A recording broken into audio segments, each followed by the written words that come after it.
Hi everybody and welcome to Vassals of King's Graves, linear reread of George R.R. Martin's A Song of Ice and Fire. Today we are on episode 41 and we will be covering the following chapters: Cat 3, Sansa 3 and Davos 4 from A Storm of Swords. These comprise the events from the 8th to 9th of November 299, which is just 2 days, but a lot is going to happen. I've got a great crew with me today. My name's Bina007. I'll be the host, but I am joined by Sara. Hi, this is Sara, Dr. Blood on the forums. By Mary. Hi everyone, it's Mary and Nymeria on the forums. By Matt. Hey, Varley on the forums. By Nadia. Hi everyone, this is Nadia. And we're also super excited because we have a new host today on VOK, Wilson. Hey Wilson. Hi everyone, it's Wilson, Drink Prophet on the forum. Good to meet you. So can you tell us a bit about how you got into the books, how you discovered the podcast, just how you found your way into this crazy world of VOK? Of course. So I saw the show first. I remember seeing the poster for show back when it came out in 2010 and thought this will be a good show to follow on HBO. And after that, I saw episodes 9 and 10 and changed everything for me. So I went and got the books shortly after, and here we are. So was it basically Ned getting killed? Was that the turning point? Oh yeah, that was quite traumatic. My therapist says that was the turning point for me. So I think since then it's been.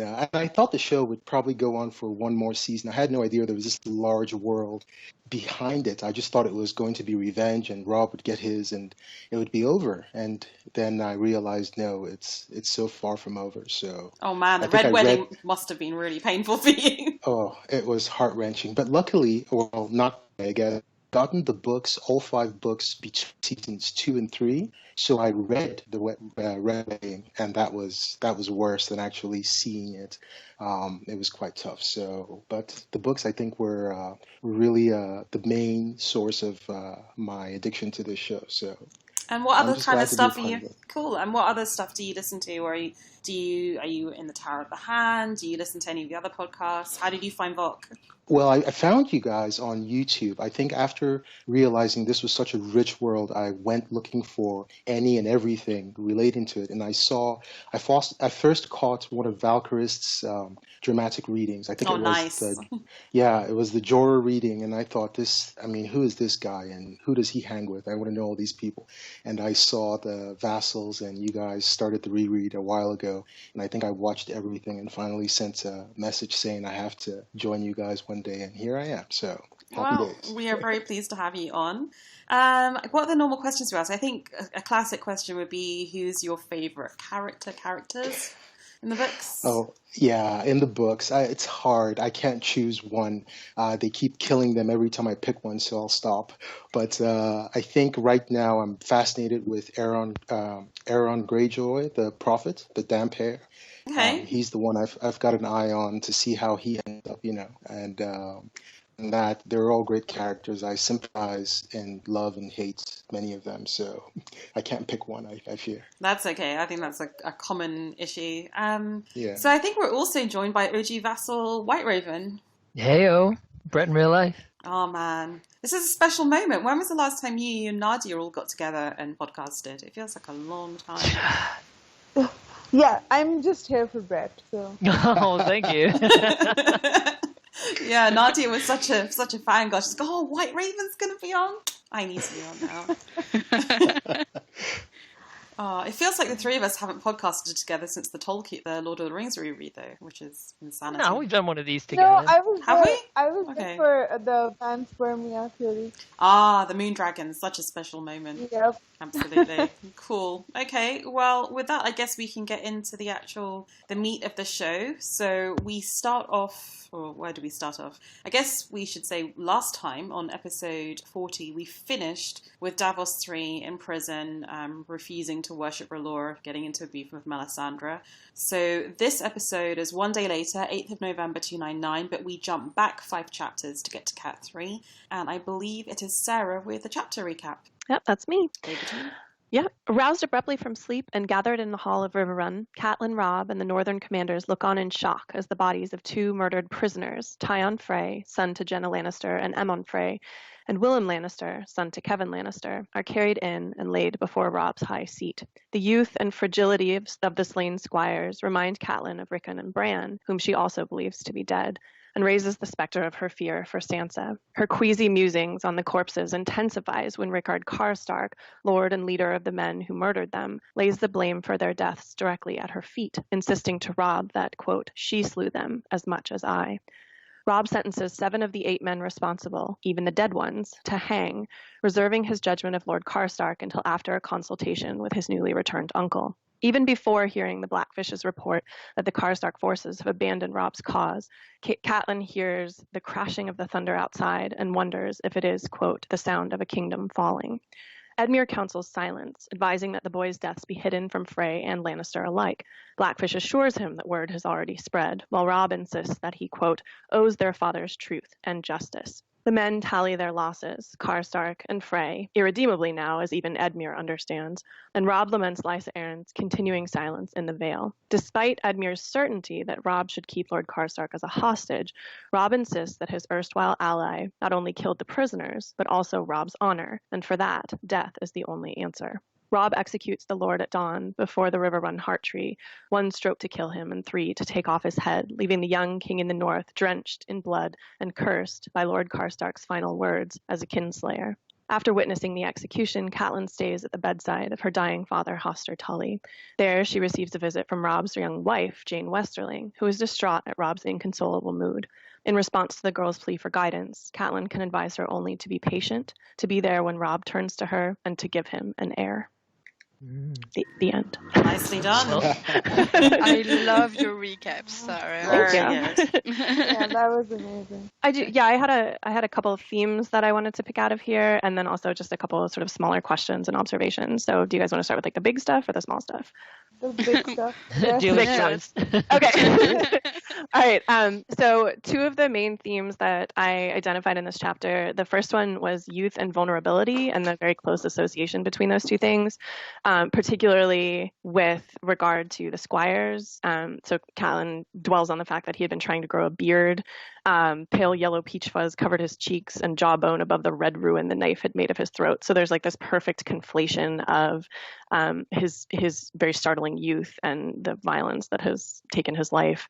But I saw a very similar association or very similar kind of thread involving Robb and an emphasis even beyond Catelyn's sort of normal thinking of him as a boy and as her son, on his youth, on Edmure's youth and naivete, and then Jane's also, that she's characterized as the young queen and the girl rather than as a real. So I just, I noticed that Catelyn was looking at how young the squires were and thinking about Bran and Rickon, even though they would have been much older, but I thought maybe she should have been potentially more concerned about these other figures who have been so insistently identified as very young and vulnerable in this chapter. So what are your thoughts on that?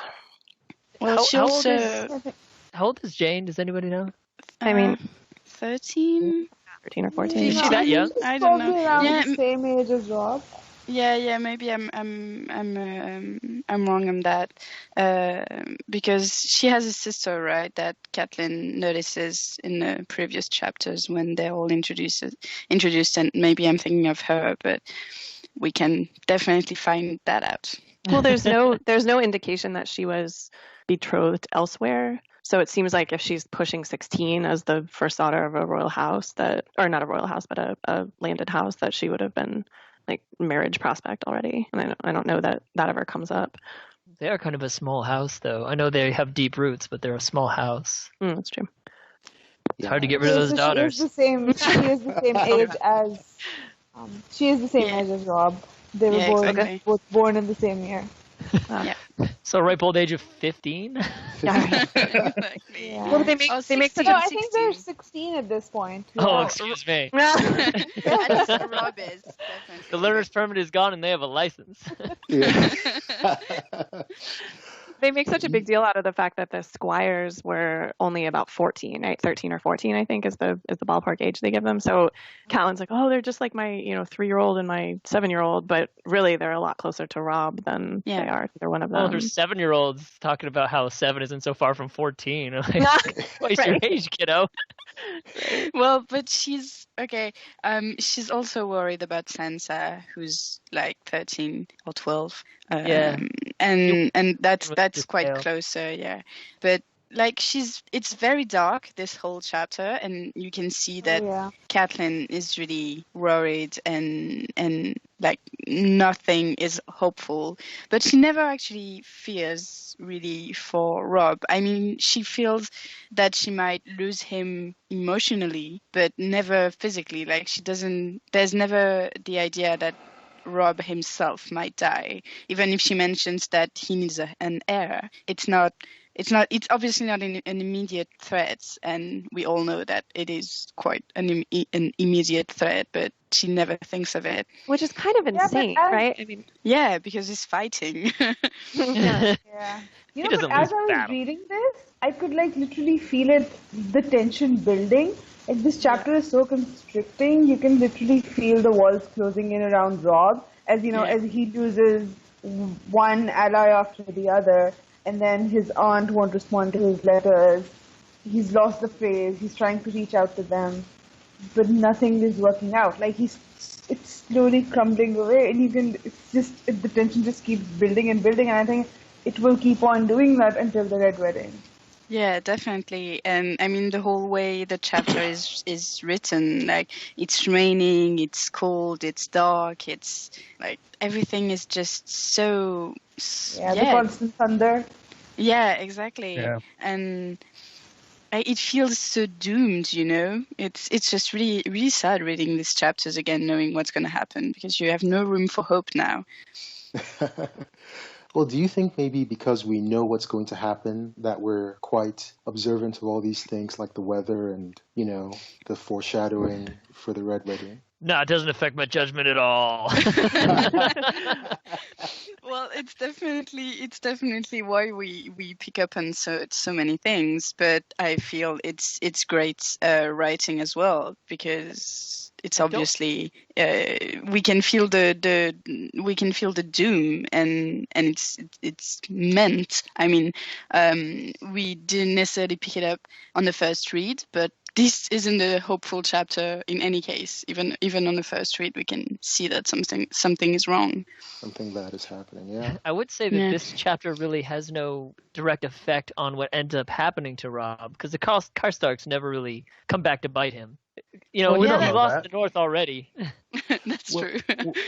Well, losing them perhaps was the big blow, because once they left, they had to change their entire game plan. I think they had a plan until this happened, and then all of a sudden they were scrambling to, get back to pick up the pieces. Yeah, and I think that's how it seems anyway. Yeah, but I think they needed the phrase anyway, and that any plan they would have made already involved Edmure getting married to one of the Frey girls, and they would have to go to the twins anyway. And I mean, we've discussed this on previous episodes as well, but it's fairly clear that the Red Wedding is not entirely orchestrated by now, but it's definitely underway already, I think. So, it didn't become the Red Wedding until Karstark cursed him for being Kinslayer. Before it was just going to be a happy wedding. Yeah. Bread and salt for everyone. But there's this moment where Robb thinks, I should warn Roose Bolton. The Karstark men might rise up against him, and that's just that broke my heart. He doesn't know that Roose Bolton has already betrayed him. It speaks to his quote about Robb's quote about how he's saying, like, they were my enemies, yet now I have to kill my dead friend's father for their sakes. He looked at them all. Will the Lannisters thank me for Lord Rickard's head? Will the Freys, right? Like, he's in a no-win situation where he's doing what he thinks is temper right. tantrum? Oh my God, right? I know. This reminds me of Stannis here. He does a couple of times. Like, he's got the little bit of Stannis humor, like the hang him last so he can watch the others die. I feel like that's something Stannis would say. But then he also has the, like, he must die. It's the law. He can't not not do it, even though it'd be better for his cause if he didn't do it. Like, I feel like Stannis is the same way. What do you guys think would have happened if he had taken Edmure's suggestion and not killed Karstark immediately? I think there's so many. It's repeated so many times that these people are from the north. They're hard. They don't have mercy. I think that he needed to do it not just for himself, not just for his honor, but also for the people following him. They also all come from the north, and they expect, when somebody commits treason, when somebody betrays their lord, they're going to die. And if he doesn't kill that person, then he's taken as the young boy that he is. They won't take him seriously. Well, he already let that slide, didn't he? And they point that out. They say so he had to do it. And he already lost the north and everything, so he cannot suffer any more blow to his honor, and especially like to the loyalty of his men. He has to do something. He has to show him that he's a Stark and not a spineless fish Tully like Edmure. Which is that guy. He's so floppy. He's like, oh, let's do this. Okay, no, let's do this then.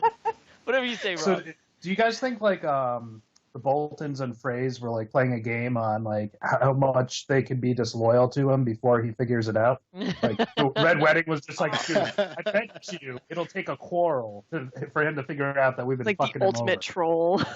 Yeah, Bolton's like, watch this. I'm gonna take Duskendale for no fucking reason. No, I'm not gonna do it. I'm gonna send someone else to do it. Yeah. One of the other things that I also noticed was kind of speaking to the point about his men being Northmen, the very indistinguishability between ally and enemy and between justice and vengeance, right? So can everybody hear me? Yep. Yes. Okay, my microphone's raised. So Catelyn thinks that the captors and captive looked very much alike. Big men, everyone with thick beards and long hair. Only the fact that some had spears and others empty scabbards served to set them apart, right? Which is kind of a terrifying place to find yourself, in addition to having enemies that are so clearly enemies, right? Like I think that's part of the kind of claustrophobia and the kind of oppression of this chapter, is that like he literally can't even tell anymore who is or is not an ally. What was the letter that Robb wrote and then burned? Did he? Who was he writing to? Did he burn it? Really? Is that the one where he makes Jon his heir, or is that a different one? I think he might have been like drafting a letter. Go ahead, Nadia. No, go. I was gonna say maybe he was drafting a letter surrendering or something, or like some kind of peace, and then he burned it. Oh, I thought he was just writing to Lysa again. I was thinking he was writing to Howland Reed, trying to plan it out. But that's what he eventually does, so maybe it was somebody else.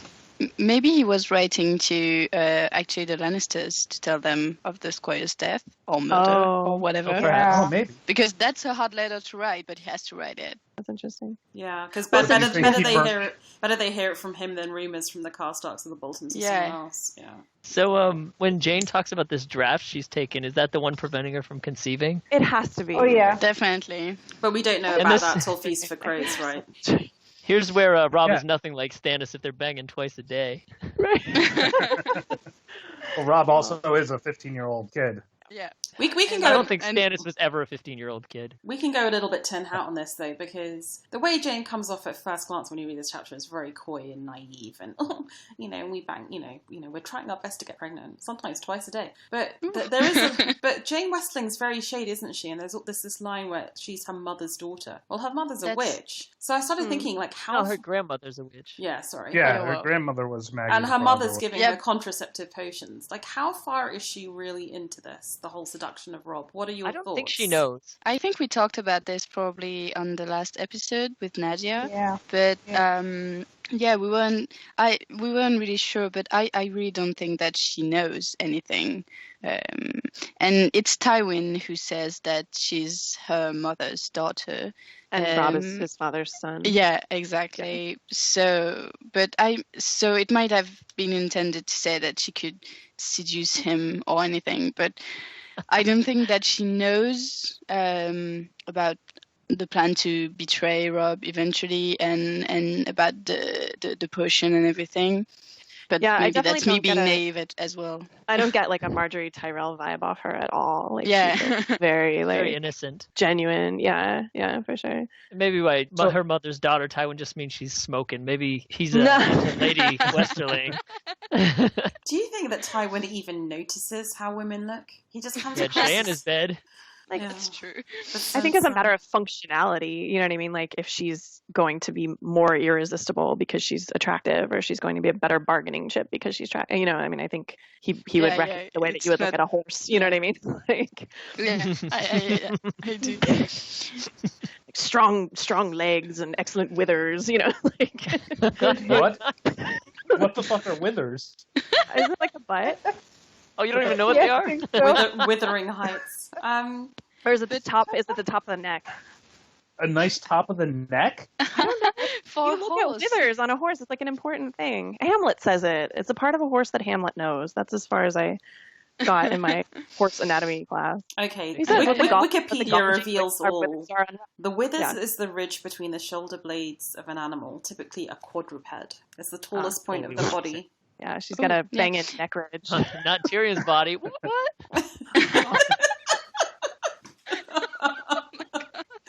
Oh, that's brilliant. Did you all talk about all the beautiful horror writing and the foreshadowing and the building sense of doom in this chapter? Yeah, Oh, we yeah. did. Yeah, I love that.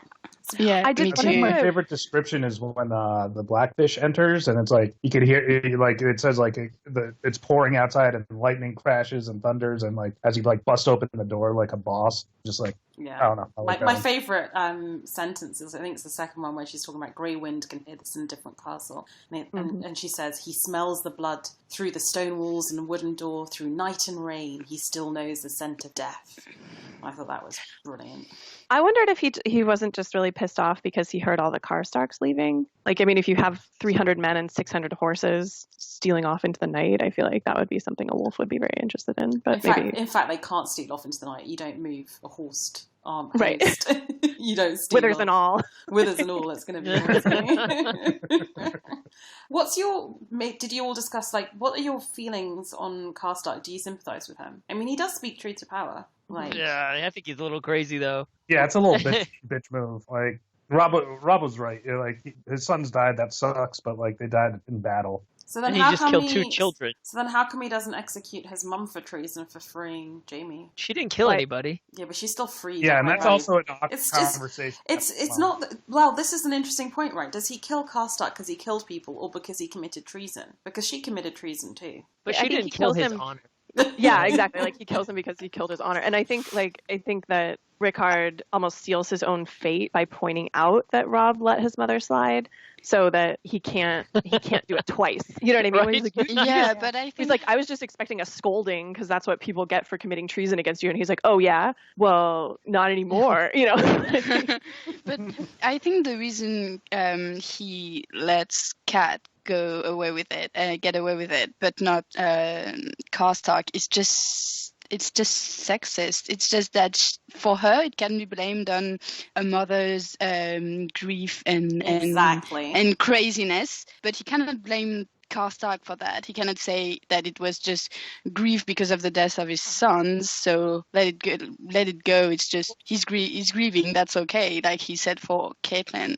And that's so, exactly my point. Yeah. Both of them commit an act based on love of their children. One is vengeful, the other one is to release one. And because Karstark's a guy with a sword, like, he naturally goes to killing someone, I think. But it is interesting to me that it's very asymmetric in how he reacts. And I think it's interesting, like, when you do the linear reread, like in this set of 3 chapters, we're going to get the Davos chapter where Stannis basically has the right to kill him for treason but chooses not to.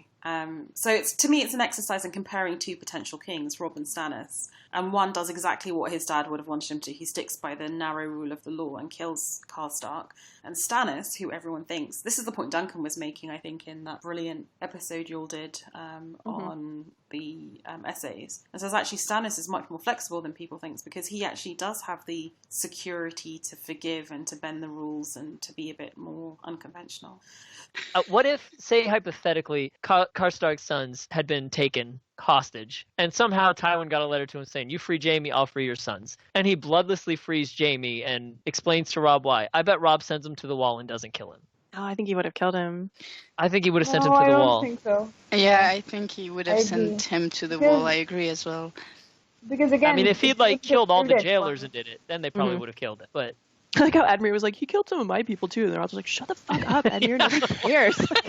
What was this grown-ups are name? talking. Like Delp and Elwood or something? Yeah. What kind of name is that? Delp and Elwood. I don't think Edmure's suggestion to keep Karstark as a hostage is a bad one. You know, at this point, Robb is losing so many families and so much loyalty, and maybe, you know, to keep the son on side, it's not a bad idea. I think Edmure gets a bit of a bad rap. Other than being sexist, I think it was just a simple fact that it was his mother and that she was trying to free his sister.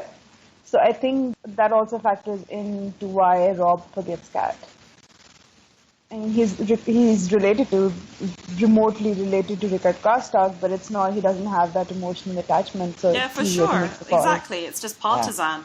Like to me, that's hypocrisy, because really, what Robb is trying to portray is that he sticks to the letter of the law, and his dad said that this is how you rule, and even if it's a tough decision, I'll swing the sword myself. But at the end, Robb is being as partisan and caring more for his family in exactly the same way as Rickard Karstark did, and exactly the same way as his mum did. Well, I think the problem is that he's radically overcorrecting at this point. Nothing he's doing is going quite the way he hopes it will, and so he's trying, like, essentially the opposite. You know what I mean? Like, you know. Yeah, but also, like, the situations are different as well. For one thing, his liege lords and everything are gonna be able to accept that he forgives Catelyn because of the whole sexism thing again. And they're not gonna accept that he forgives Karstark. But also, Kat says something quite true here, that her freeing Jaime might buy life for Sansa, but Karstark killing just 2 squires is never going to bring back his sons. And I think the murder part and the fact that there were just innocent prisoners really plays a part in Robb's decision. I think the 2 acts of treason do not quite have the same level, you know? Mm-hmm. Treason's a different thing to me. It's like when you actually try to, like, dethrone the king or something. They're not really doing that. They're just kind of dishonoring him a little bit. I don't know. Maybe I'm too lenient. I wouldn't be a good lord. Well, I think the other point to keep in mind is not necessarily, I mean, this is a weird statement, but not necessarily sexist so much as it is patriarchal, in the sense that he would have sworn allegiance to Robb, whereas Catelyn, like, kind of just happens to be his mom. Like, I don't know that she ever pledged some kind of formal oath to him in the way that Karstark would have. Do we ever see any women executed at all in these books? Nope. Well, Lady Stoneheart is about to execute Brienne. Maybe. She said a word. We don't know. We'll never know. Yeah, she's not actually going to do it, but she's about to, like. And I suppose she was executed. Yeah. Randall Tarley probably executed some women. I mean, didn't he scrub out one's vagina? Scrubs them out with lye, yeah. Ugh, yeah. God. Randall Tarley, paragon of virtue. Yep. Fuck that guy. I caught you guys at the end saying that she didn't swear any formal oaths and everything, but being there, I think she adds a lot to the dynamic and maybe his trying to live up to his father's, reputation. So he makes decisions that he would hope maybe she would judge him right and say, yes, this guy is truly his father's son. And that's why he goes ahead and executes them, I think, perhaps. Do you think that's a conscious or subconscious need to impress or get validation from his mom? Oh, subconscious, definitely. It's something that's always there. Even when he stands up and acts against her advice, he probably thinks, I'm being my own man. I'm standing up and I'm trying to be as honorable as father, and I will do what he would have done in that situation. So he goes ahead and does it, even though she says don't do it. She cautions against it, but he does it anyway, thinking it's the right thing to do, and she will approve, even though she doesn't agree now, maybe. Hence the marrying of Jane Westling, because it's all about honor, isn't it? He does that because it's honorable. He executes Karstark because it's about honor. In a sense, I sometimes feel like he is what people accuse Stannis of being, which is this hidebound guy who's just very proud and judges everything by this one quite archaic value set and isn't flexible. I think he's what people accuse Ned of being, and I think that it's more true of him than it ever was of Ned. Like, I think he's living up to sort of what his projected image or his perceived image of Ned was. But I think even in King's Landing, like we see, I mean, this was something else we talked about in the essay podcast, but something, there's this perception of Ned just being like stupid, honorable Ned. But he's not he's not accustomed to playing the game, but I also don't think that he's completely above it. Whereas I think Robb is adhering to the letter of honor, or the letter of what he understood his father's honor to be, to an extent that it becomes completely self-defeating. Yeah, it's almost like he's a unwitting caricature of what he thinks Ned said was the leadership exercise. Yeah, but again, if only his bannerman Jorah had been here to tell him, Rhaegar fought nobly, he fought honorably, and Rhaegar lost. Same with your dad, kid.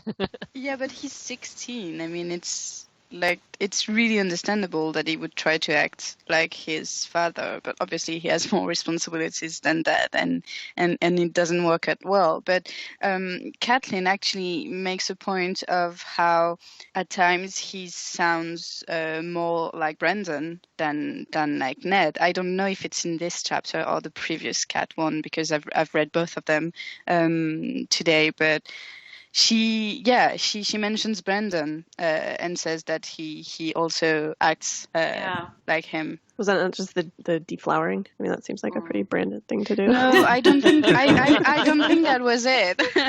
I think that was on something. Yeah, exactly. I kind of feel like Robb says, the way he reacts. I kind of think like the age thing is less of an excuse in world, or if it's an excuse, then we have to fight evenly to bad decisions taken by Dany and Jon and Sansa and all these young kids. What I do feel is more of an excuse, if you want us to be the apologist for Robb, or if anyone of us want to be, is that we don't see him rule for long, right? I mean, how long is it when he goes to war between that, and how many months between that and him dying? Like, with Dany and Jon, they all take bad decisions at a similar age, but we get to see them mature through them. And with Jon and Dany and Sansa and all these people, we get to see their point of view of why they made these bad decisions, and we don't have that luxury with Robb. Mm-hmm. So I guess it's easy to judge him, I think, because we don't really get under his... I mean, we see him speak, so you get his articulation of why he does what he says he does, but we don't really know. Unless, Whiteraven, you feel differently? I think he does. I think he's very honest with his mother. I think he wanted to do it for her honor. I do think he was a little bit in love with her, too. Just, like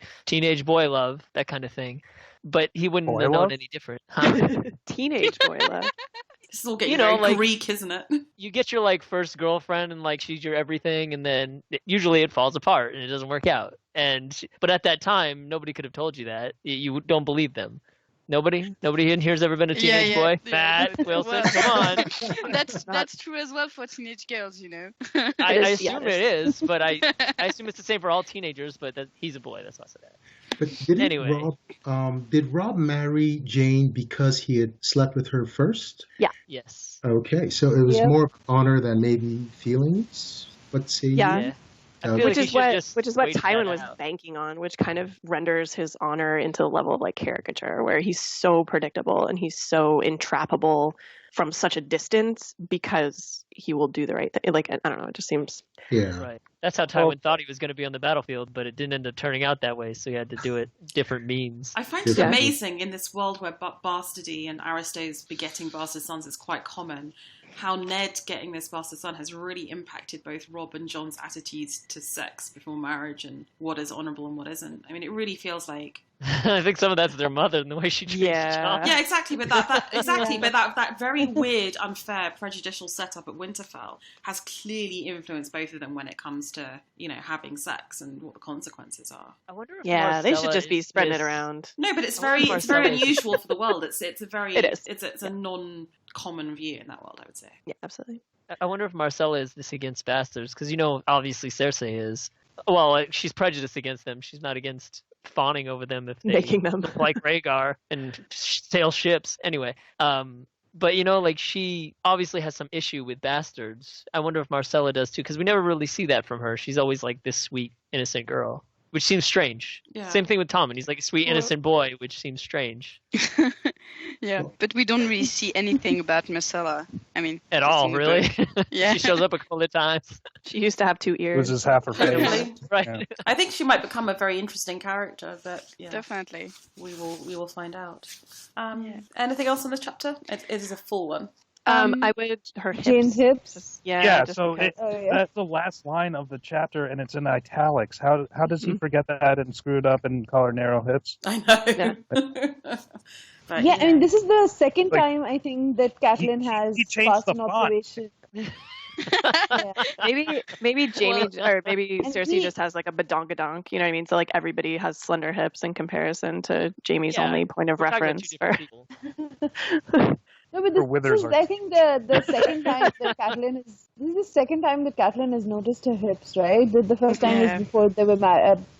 It was, I think, the first time she met her, and then this is the second time. So there must be like something going on. There's again, I don't know if you've talked about this in the reread, but there's this theory that Jane has been swapped for her sister, whose name is I think Elena or something. Anyway, there's a possibility that they could have been switched, and Jane is somewhere else entirely. Wouldn't her parents realize that? Like, I mean, her mother, even if Jaime no, her parents are in on it. I don't think so. I think her mom is all Tywin. Yeah. And also, how weird was it that Jane uses Tywin as a point of reference, like not even thinking that that's such an inappropriate fucking piece of information. Like, I thought she's like, Robb was really mad. I told him that Tywin always uses a headsman, and he did not appreciate that. I'm like, shit. Like, I think we're meant to think that she's like the Sansa of her house. Like, she's a pretty young thing who's been raised with courtesy, and she's just quite fluttery, flighty, and superficial. And I think that she's there in a sense to give us context to Sansa. Like, don't judge Sansa too hard because Sansa has some more shade. Sure. But this is what girls were meant to be. Like, oh, please, mother-in-law, tell me how to sort of sexually please my husband in bed. And, you know, like, I mean, well, it's always worked for me with him. I know. God, they're not Lannisters. The whole thing is just unspeakable. I was just saying that about the Jane being switched theory. It's possible that Jane could have gotten away somehow, and Sybil Westerling was just too terrified to tell Tywin. So she switched in her other daughter. Right. So where's got away with the black?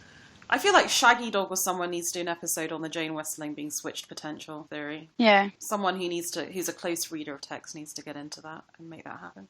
Oh, I have a question. Medieval literature experts, Sara. Does anyone? My plural.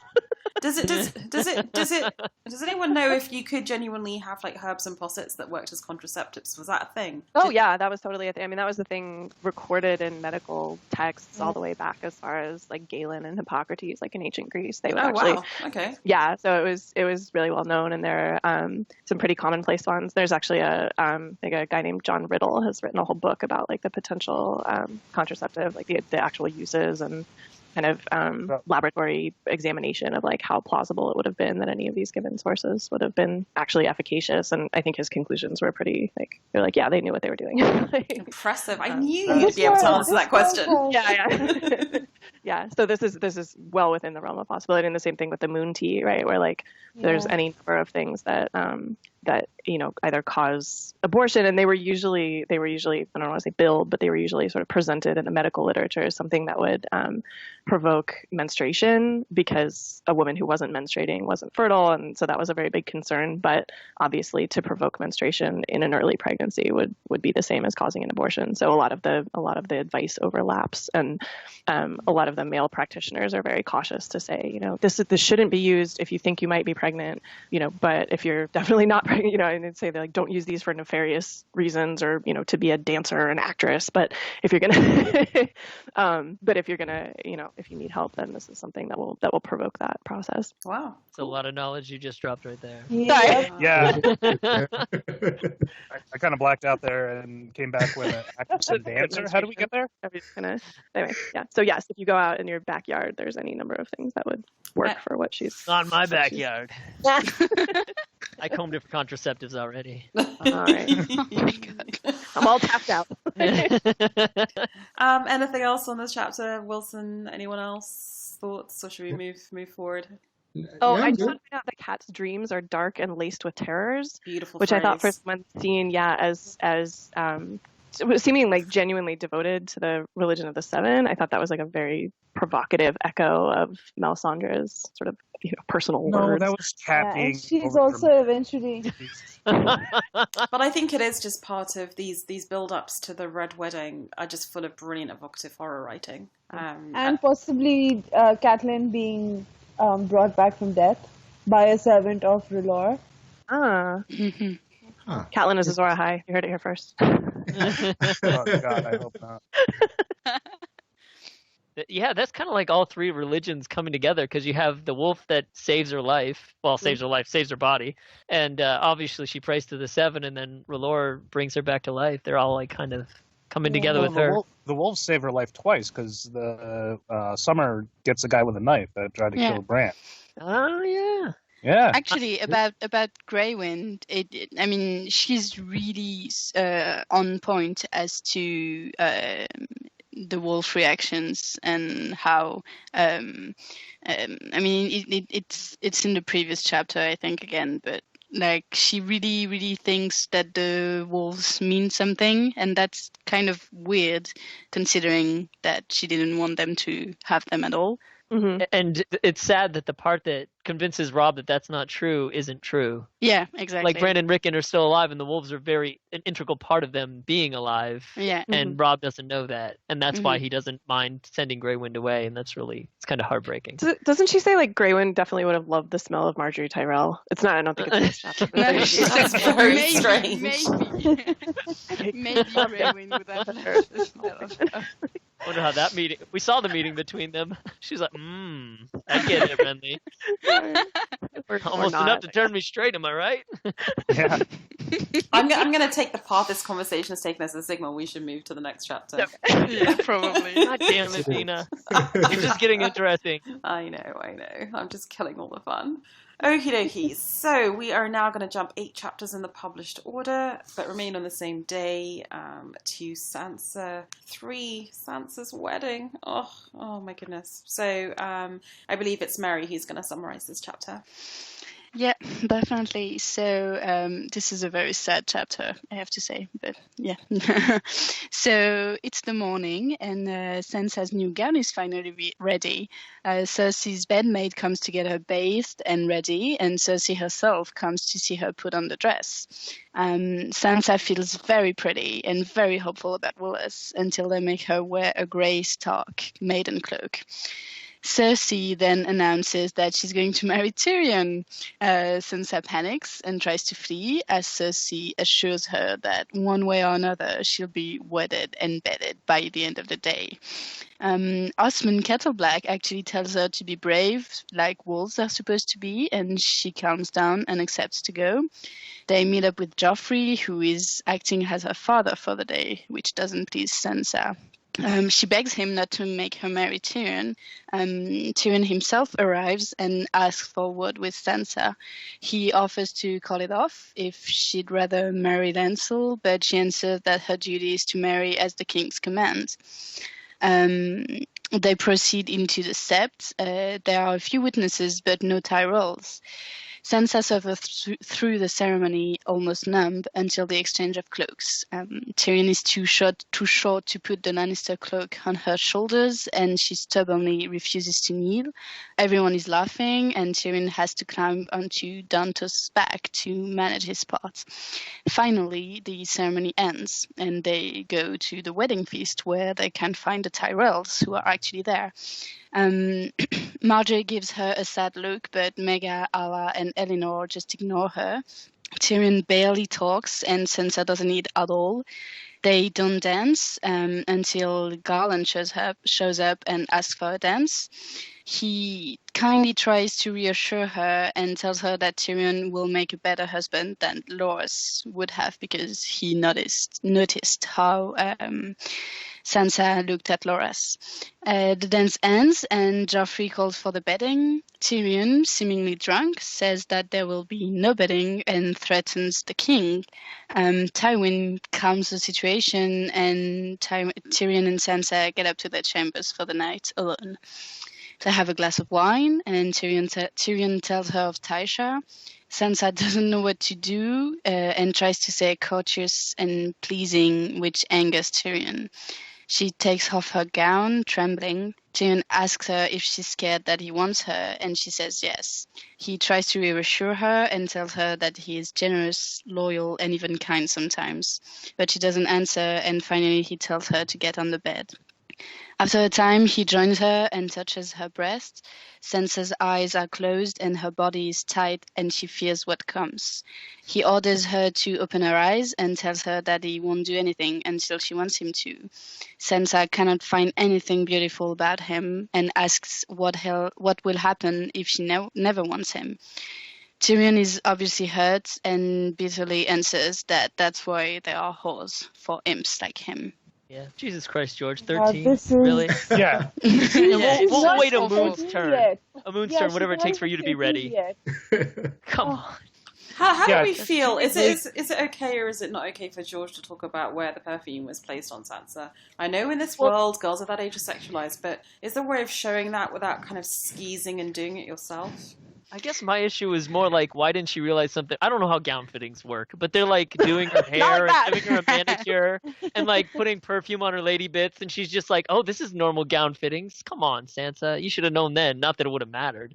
Yeah, she thinks no, but she's she about did to go know. meet Lilith, She did right? know she was about to get not married, but like she did. Not till know. they brought out the cloak. Yeah, but it's kind of like when one of the first things you see in Game of Thrones, the TV show, is Dany getting all dolled up to go and meet the guy who's going to be her husband. And I think it's similar. I think maybe she doesn't think it's a marriage, but it's a sort of formal betrothal, maybe, and therefore the attention to detail wouldn't be unusual. I don't know how long it takes I don't to think get... she thinks anything. I think she's just really happy to be pretty and have a new gown. Yeah. I mean, I agree with you, Bina, that she shows a lot of maturity in this chapter, but every thought she has about the dress is really like, yay, I'm pretty, aren't I? It is her West Side Story moment, isn't it? But she has to grow up pretty quickly. But I feel that this is I feel Sansa in this book in particular, especially this half of Storm of Swords, is at a transition from the Sansa who's really annoyed a lot of readers in the first few books, where she's just this superficial little airhead. Second book, I think she's genuinely depressed. I think she goes into a depression after the death of her father. And this is the book where she starts transitioning. So on the one hand, in its side by side, she can be very immature and, oh, look, I'm twirling in my beautiful dress. But at the very same time, think, like, I've got to woman up. I've got to marry this guy. He wants me for my claim. This is the best of the options. He was nice to me. And when he gives her the option of not sleeping with him, she's like, and she kind of plays it for as much as it's worth. So what if I never want to sleep with you? But similarly, she can be immature. I'm not going to kneel for him. But mature, actually, that was a bullshit thing to do. So she's very much on the cusp of becoming losing some of the stuff we hate about her and becoming the mature sort of power play that she'll become. So I think it's quite an interesting book, right? I mean, because she really, and she's 13. She's, as most of us are at 13, you're on that transition. Like at 13, you'll have kids who are still sort of happy to sort of cuddle with mum, whatever. But then they're all, and the maybe next females. I was men don't mature up to like 18 or 19, if then at all, right? I mean, it's debatable. So I'm talking about the youngest of us. I know. So I think it's nicely written for a guy. I think it's quite nicely written. I do, however, strongly object to that first perfume bit. I just find that really unpleasant. Unnecessary. Yeah. It's like a lot of, just like a lot of the Dany stuff. Wilson, you're new to the podcast. I think most people will know that Nadia and I love Sansa and Stanza indeed. Yes. But what's your view on the whole Sansa issue and Arya? Because it's usually Sansa versus Arya, right? But where do you stand? It is, yeah. Well, with Sansa, I think we forget that she's very young. In the show, she's aged up a bit, but in the books, she's a child, and we forget that. But chapters like this really take us behind her struggles, and I think Sansa is the quintessential, or her story anyway, shows what it really is like for a girl living in that time period where, other people decide your fate and you are basically a pawn between, especially if you're born well, you're a pawn in this big game. And that has its consequences. So with Sansa, I think in this chapter especially, what you said initially was true. We blame Joffrey for Ned's death, but we also blame Sansa when we realize that she had a hand or, unwittingly gave her father away. But now we start to let go of that and really see how she suffers and how her position is not very good in this game. I mean, she's really at the mercy of all these people. It's quite sad.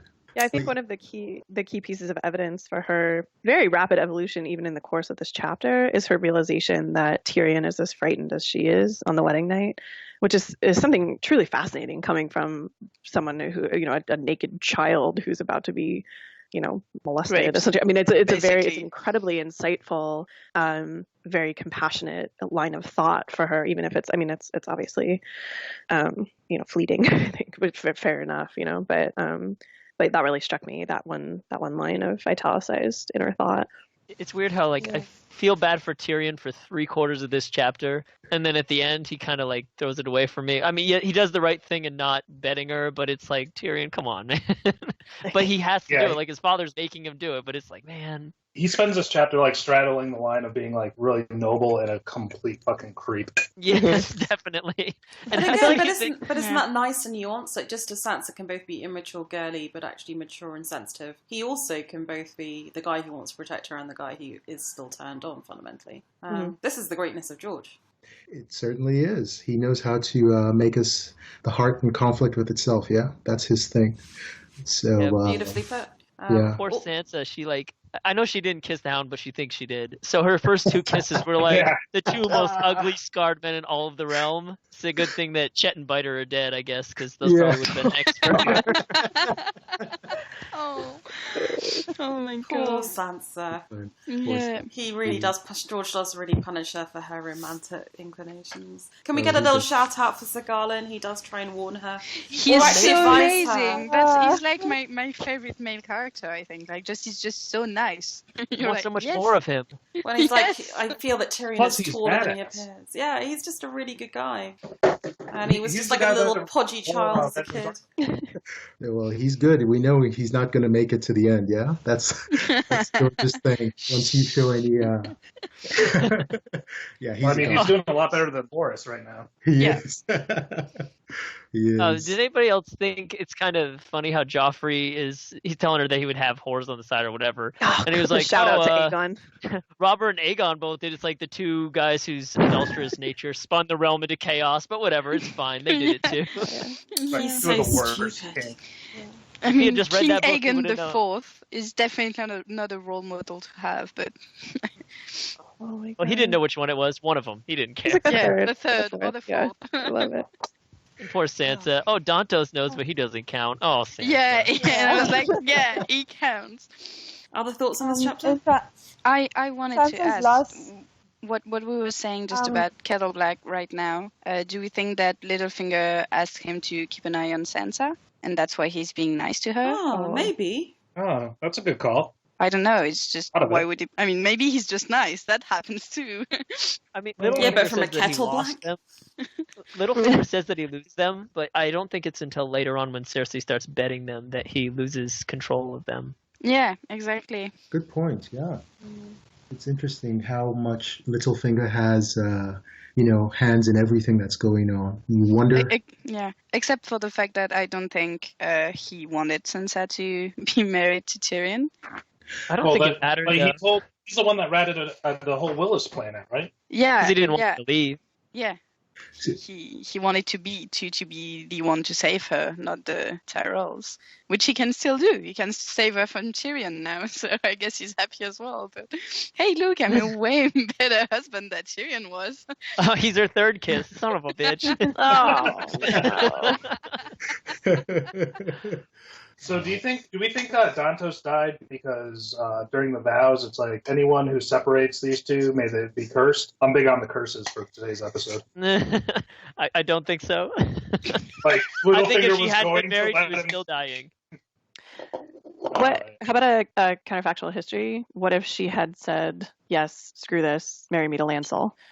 When he gives her that option. She'd be in a better place right now I don't think it would have changed anything. Yeah, no? The marriage still would not have been consummated because Lancel at this point is just... He can barely even say the words. He's a little flesh.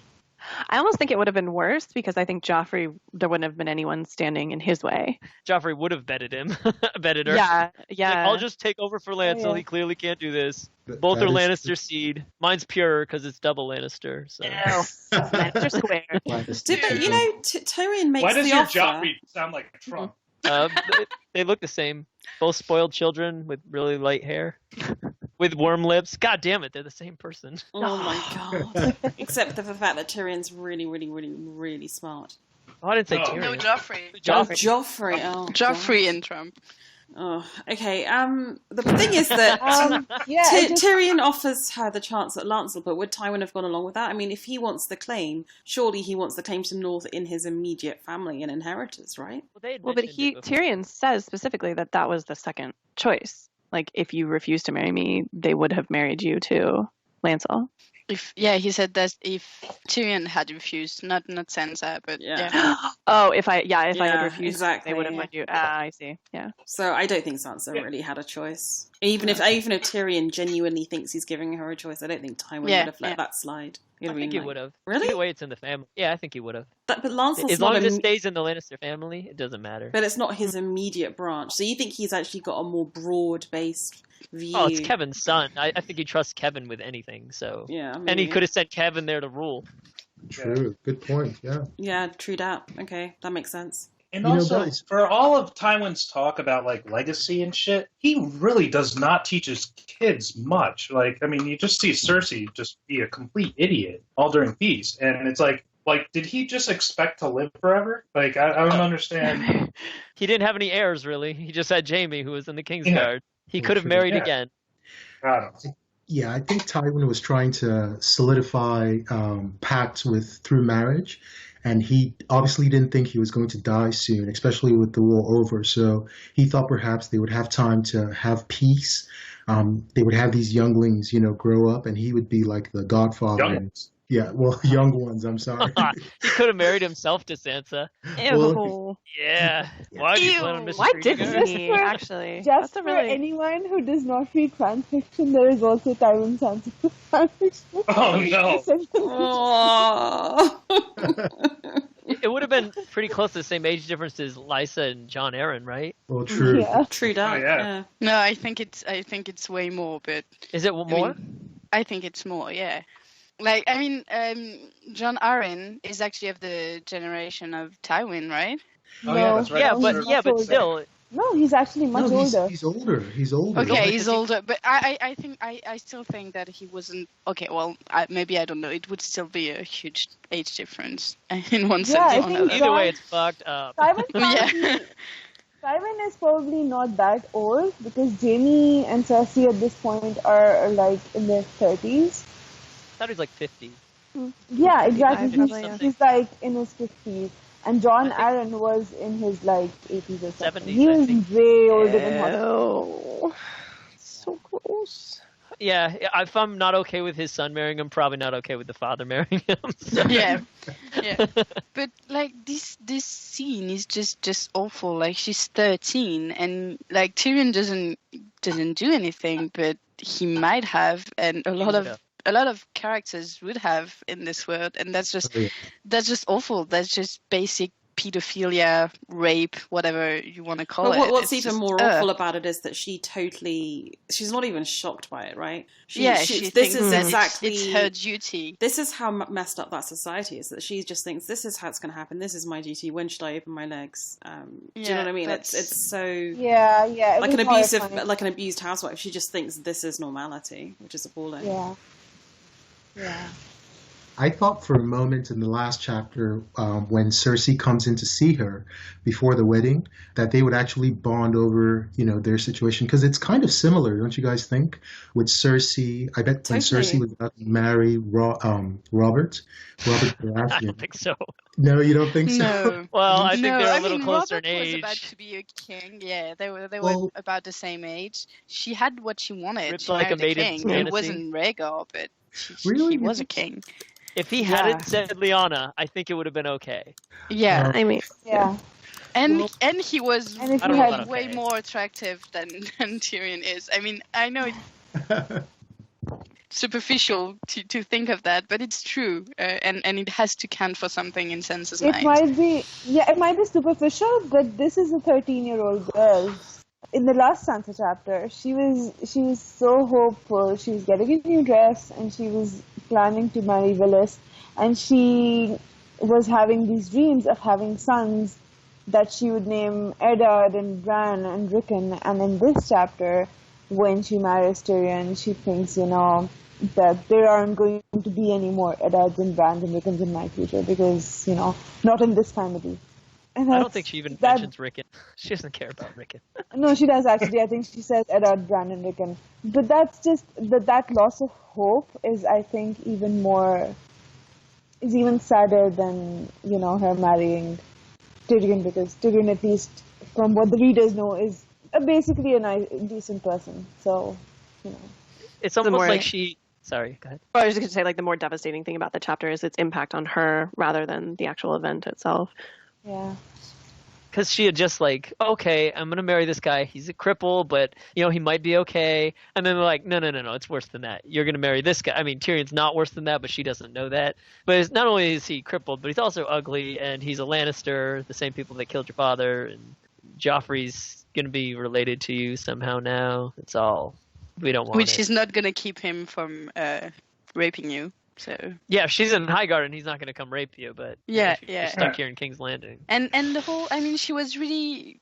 I feel like she had almost found a new family in the Tyrells. Like she was friends with all the cousins and with Marjorie, and at least in her mind, maybe subconsciously, she really started. Was she though? Well, yeah, at least she wanted to be a part of that family, definitely, and now. Oh, definitely, now she's a Lannister. Although, can we just give a huge shout out to Tyrion for the gelding threat, because that was amazing. That was such an awesome moment. Absolutely. Oh yeah, that was such a win in the horror that was such this a chapter. boss move. He's like, shut up, no betting, just leave us be. Indeed. It's that's one of Tyrion's finest moments, when he stands up to Joffrey in front of everyone, Mm-hmm. and his father has no choice but to kind of back him up, because he knows he has the higher ground in this situation. And he's like, he's obviously very drunk. It's like, yeah, I am. Well, true. Liquid courage won't help, Indeed. For one moment in my naive, little head when I was reading the books, I thought that perhaps Cersei would step up and be this kind of mother type figure to Sansa. Oh, sweet summer child. When has she ever been a mother figure to anyone? Not even her own kids, because no. But the situations they're in is similar. I mean, I know Robert was big and strong and tall, but the idea that she bangs on about this a lot, that she was sold off to Robert, and he turned out to be a disappointment, where when she got married, it wasn't obvious. When Sansa getting married, that's a very obvious, she's not marrying someone she wants. She's with a family who killed her father. I mean, these are grounds to bond with someone, and I thought that was going to happen. How naive I was. It was quite eye-opening, I think you really underestimated Cersei is much more would take much more comfort, not from preventing it from happening to somebody else, but from seeing that she's not the only one it happened to. Yeah, exactly. That's true. It's like it happened to me, so it's only fair that it happens to other people, and that's just the awful way to react to something. But I think I was quite naive as well when I read this for the first time, not about Cersei, but about Tyrion and Sansa maybe eventually having a kind of happy marriage. Like, I totally feel that too. He would win her over, and that she could finally see the beauty in him, but nope, didn't happen. I'm with you. When I read it, I absolutely thought that too. I thought this is going to be so good for Sansa. That'll be so good for Tyrion. Finally, they'll have some people they can trust, and with her courtesy and his wit and intelligence, it's going to be a perfect power couple. And sometimes I still think that may be how it ends up. They're still technically married. Who's to say it isn't? Yeah, but she just got married in the air. Good point. Big mistake. But that can't happen until the annulment comes through, and no one knows who Tyrion is, so I don't know how it's possible to actually get an annulment if both the parties aren't there. I'm sure Littlefinger could figure it out. They could just claim he's dead. Yeah, We've seen him for 2 years. He's officially dead. Yeah. This, I suggest, means that we're ready for the next chapter, unless anyone has anything burning to say about Sansa 3. Just that for me, this chapter was brought by the word bulbous, and I do not appreciate that at all. Oh, thank you for bringing an already skeezy chapter into the Sesame Street world. That's not at all disturbing.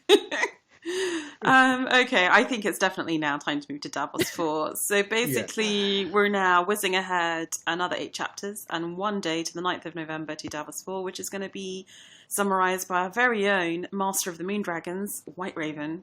Let me apologize in advance, guys. This is long, but it's just so much good stuff in this chapter. And I probably should have cut it like half of this out, but I didn't, so. Well, you're making it shorter as we speak. Yeah, I know, right? So the chapter begins like all of Martin's best chapters, describing the food that they eat in the jail cells. And I suppose that makes sense since when you're in a jail cell, that's pretty much the only thing you look forward to. But it seemed needless, so I included it in this. So there you go. It's someone's coming, but it's not the food. It's Axel Florent to summon Davos to Stannis, much to Alistair's dismay, and then they leave him in the dark. Axel and Davos begin their climb from the dungeons where Davos is still thinking of killing Melisandre. Axel stops him before they get to the destination to tell Davos that he considers him a traitor and that he should die with his brother Alistair. Axel claims that he can see the future in the fires and what needs to happen for Stannis to sit the throne. He must be made hand, and if Davos speaks on his behalf, there'll be a ship in it for him. If not, he perhaps will have a long drop with a quick stop. So they get to the throne room, and Davos is shocked by how old Stannis looks. Stannis fondly greets him and asks him what the penalty for treason is. Davos answers death. Stannis goes on a little tirade about how he's not a cruel man and it's the law. And Davos, realizing that he's not the fish in the fryer, loosens up a little bit and defends Alistair just a hair. Stannis disregards this and calls it disloyalty. Then gives Davos a history lesson on how Robert was good at making friends and he is not. And I'm just like, no shit, Stannis, your only friend is a smuggler whose fingers you cut off after he saved your life. Had he been a different man, he probably wouldn't be his friend either. So Axel seizes his moment and offers his services, not for the first time. Axel claims a few victories would raise the morale and replenish the coffers.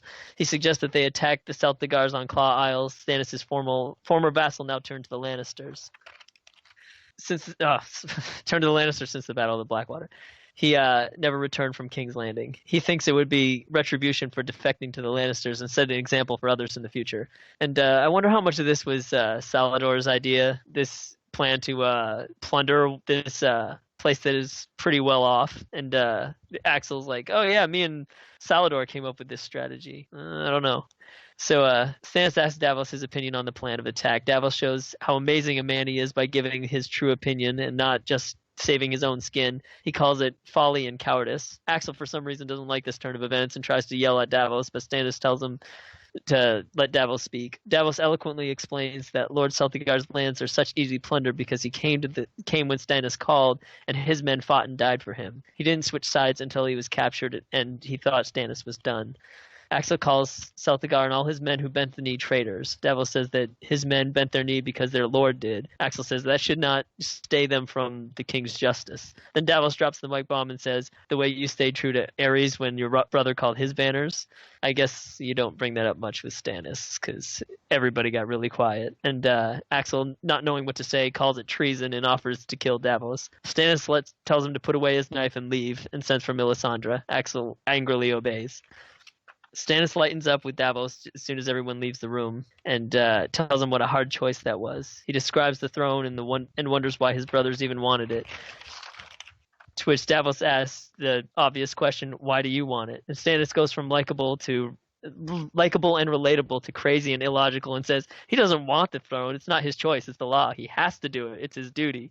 Stannis lays out his plans to scour the court clean. Not going to make many friends that way, Stannis. He says they should have sent Jaime to the wall, and that would have gone over wonderfully. I'm sure that would have got Tywin right on your side. So Stannis wants to know why Davos wanted to kill Melisandre, and Davos explains it's because he blames her for his son's deaths. Stannis defends her and says that they would have won had she been there. She remains his faithful servant. Davos throws the deaths of Cresson, Penrose, and Renly at her feet. Stannis stubbornly denies Renly's death, but makes no mention of the other two, by saying that she was with him. They were nowhere near him, and he had nothing to do with it, neither did she. So Stannis tells Davos that Edric Storm is taken ill, but he will be okay. And Stannis tells Davos that all the lords that have made his realm bleed will pay for it. He says he had the right about Axel's plan, and with his cold, shiny sword, raises Davos to the Lord of the Rainwood, Admiral of the Narrow Sea, and Hand of the King. Davos tries not to take the honor, arguing that he's lowborn and a smuggler and the lords will not obey him, and that he can't even read or write. Stannis counters with, then we'll make new lords, which probably won't help you recruit any of the great houses. And as for the literacy, his last hand wrote his head off his shoulders. He trusts Davos and only Davos by his side in the battles to come. Davos tells the king he honestly doesn't think that they could survive another battle. Melisandre comes in and says that it's the great battle that he speaks of against the one who mustn't be named, and the great evil that will bring the cold and the night that never ends, unless the strength of men can prevail. Stannis says that he saw it with his own eyes, snow falling on a high hill in the forest with men in black in a ring of torches, shapes were moving through the snow, and even though he was near the fire, he felt a cold so terrible he shivered. Then it dissolved and he was looking at the fire once more. He believes that this was his enemy and the battle had begun. Westeros needs to unite to survive. Mel explains that they will unite under Stannis, and she claims that R'hllor has made him the prince that was promised. They then throw 3 leeches into the fire, naming the other kings in the realm, Balon Greyjoy, Joffrey Baratheon, and then he pauses and then throws Robb Stark into the fire. They are filled with king's blood, Davos assumes, from the Robert's bastard. Mel wants to sacrifice him, but Stannis won't let her. She says that this method will and won't work, and then the chapter ends. Nicely done, because there is a lot. We could do an episode just on this chapter. Do you have thoughts you want to kick off with or questions? So, I mean, I can if you prefer, but I just want to... What do you guys think of Stannis wanting to get rid of all the lords, and that's his method of trying to become king? Get rid of all the lords that don't follow his ways. Do you think that has any chance of working? I feel like you should wait until he is king to do that. But you won't be king long. I took that as... Go ahead. Yeah, I took that as more of a kind of childish thing to say. Like Davos was saying, well, but no one is going to accept me, and I can be lordly. And he's like, well, we'll make new lords. It doesn't matter. And I felt like this was kind of just Stannis wanting to have Davos as hand and not being very rational about the how. Well, the whole time he keeps saying oh, we should have done this, we should have done that. And it's everything he says would have been really negative toward the great houses that are already in power. And that is not the way to go about becoming king or maintaining a kingdom. Well, I mean, he also killed his brother, so he doesn't really, tie into... No. He wasn't even there. He wasn't there. He had nothing to do with it. It's awful the way Does he really believe that? Go ahead, sorry. I feel like he's really in denial about this. Mm-hmm. He says that Melisandre was not involved in that and she was with him and everything. But then she says she would have spared him if she could. So what are you saying? Did she kill him or not? It's he really doesn't want to face the fact that she did he not hear him. About the vagina ghost? Because I feel like... He actually doesn't say anything about that, though. I think he really just cannot accept it. I think he thinks that is the work of R'hllor and not them. That is the will of the god. Well, that's convenient. Yeah, right. Isn't it, though? Oh, yeah.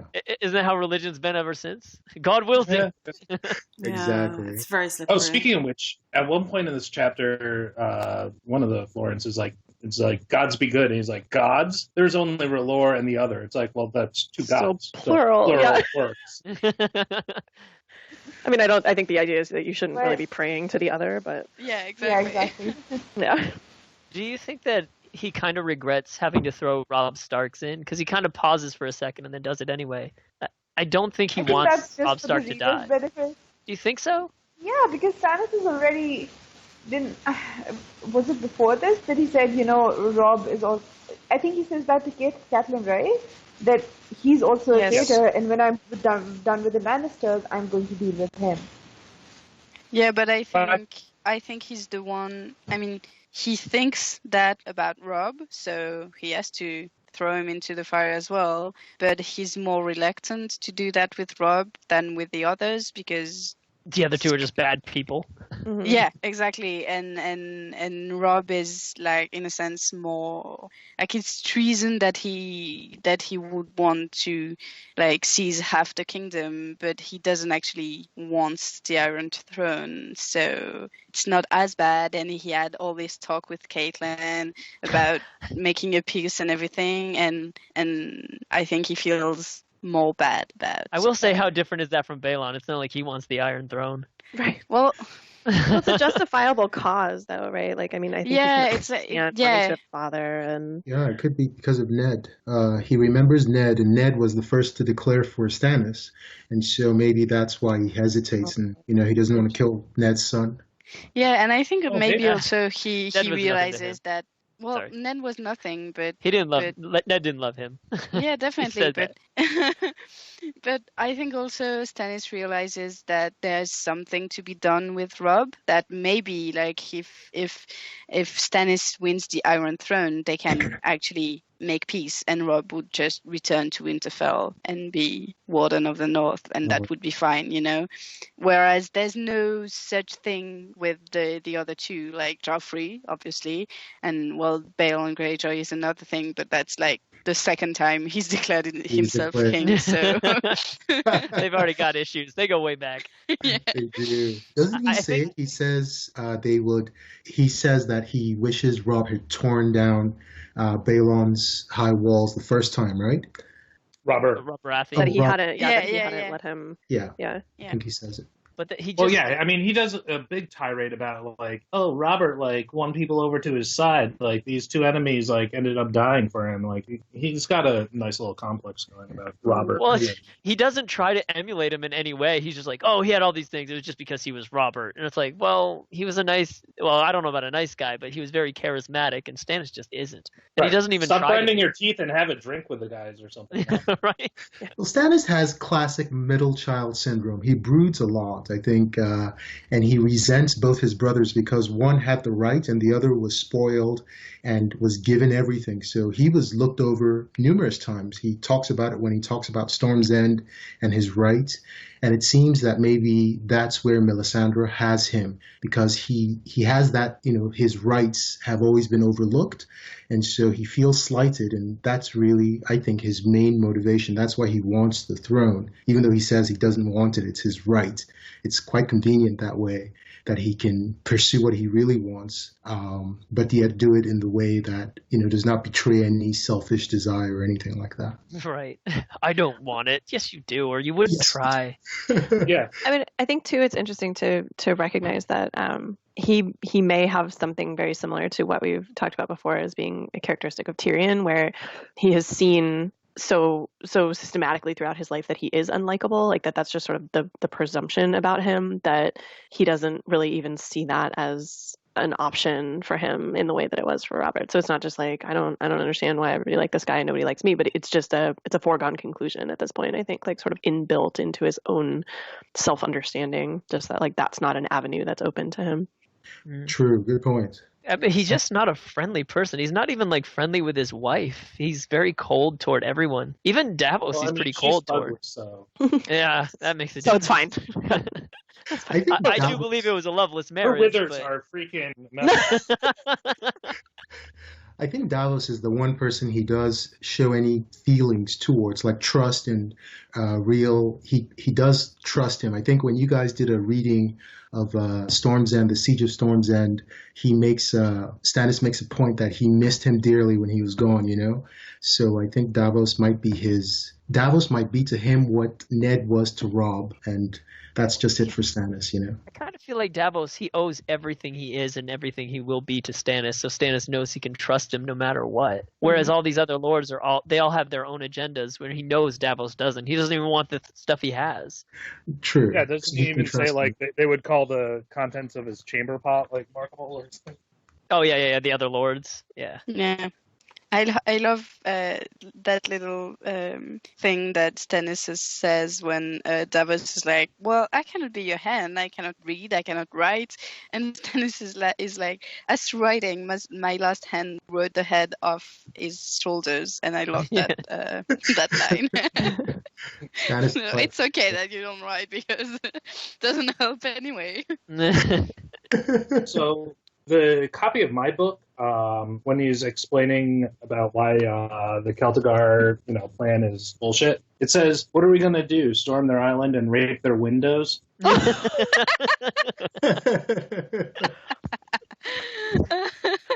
Like, oh God, what's that guy doing to my transom?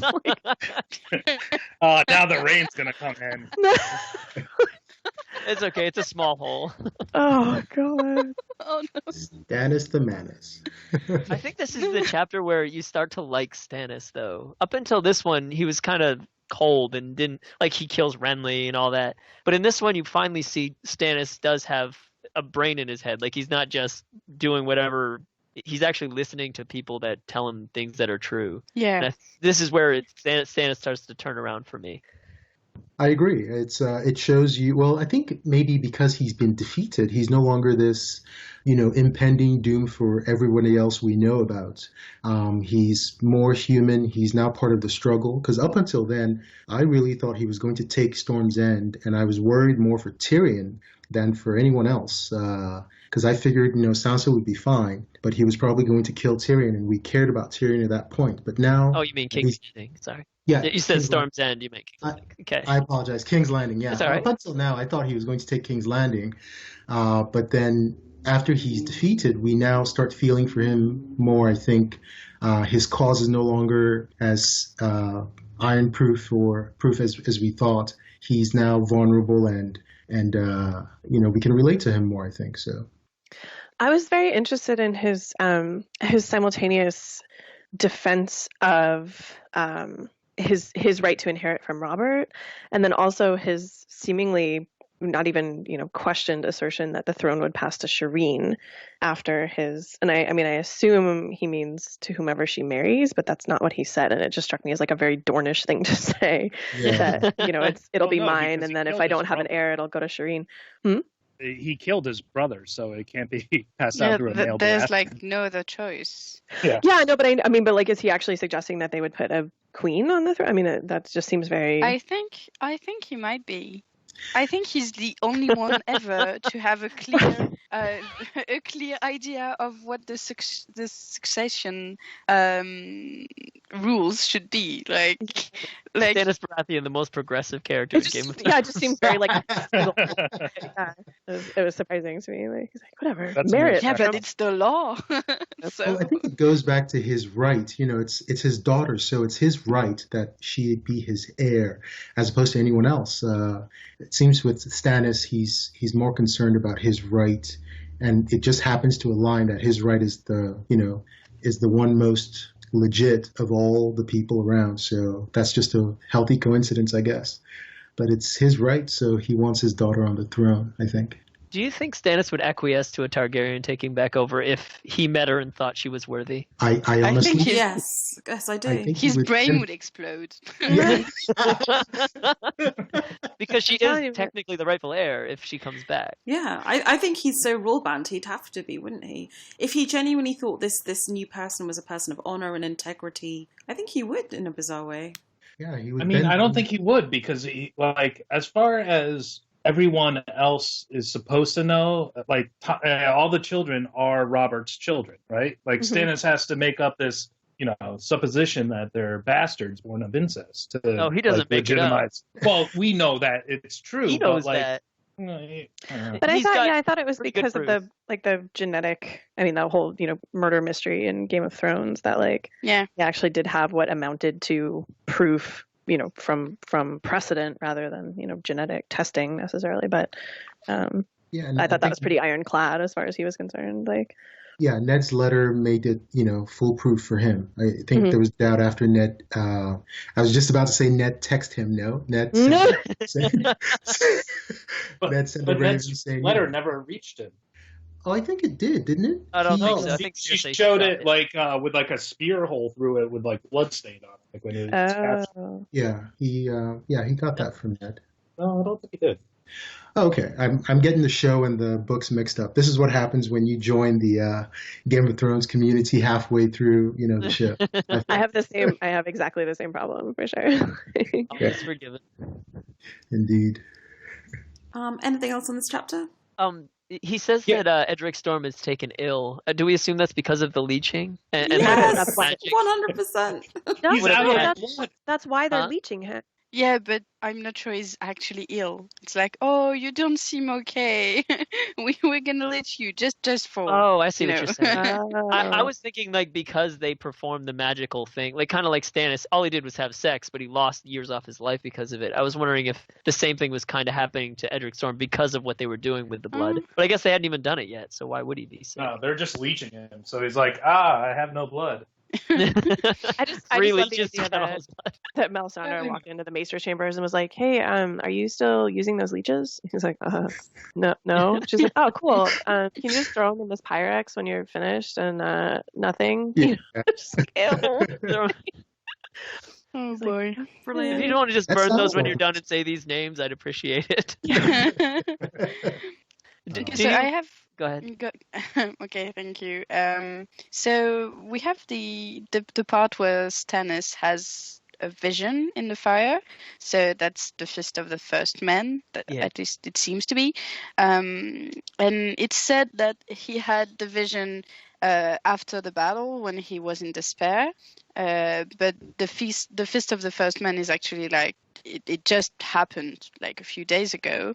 So his vision did show kind of the future, right? It's not like seeing what's happening in the present. It's definitely, and it's just the visions in the fire always have been kind of shady, and I at least didn't really, I wasn't really sure we could trust anything Melisandre says out of these. But then isn't it definitely? Do you not give her props because she also admits that you can't really trust them? Like, she's very honest to him about the ambiguity of reading the messages and what they mean, which I found it kind of surprised me when I read it. Yeah, that's true. Yeah, that's true, I was like, wow, props to you for being that honest. Yeah, but he nails it. Whereas like out the other guys, like I saw myself as hand, and like the flames don't pop. Yeah.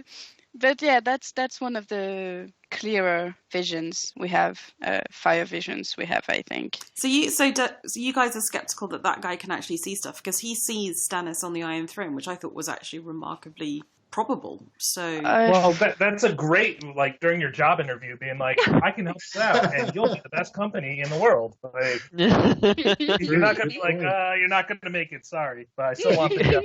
You got to make me hand because that's how I saw you as the king on the Iron Throne. It's like, oh, okay, I get that. Yeah. Similarly, when Stannis says he doesn't want the throne, do you believe him? I sort of have to have it because I'm inheriting it, but I don't really want it. I can't believe that. Like, why would you? I think he's too rule-based, and he literally is like, well, it's mine, and people are denying me it, so I don't want it. But... Yeah, he like can't Give me my chicken! I do feel like he just hates the idea of the Lannisters on the throne.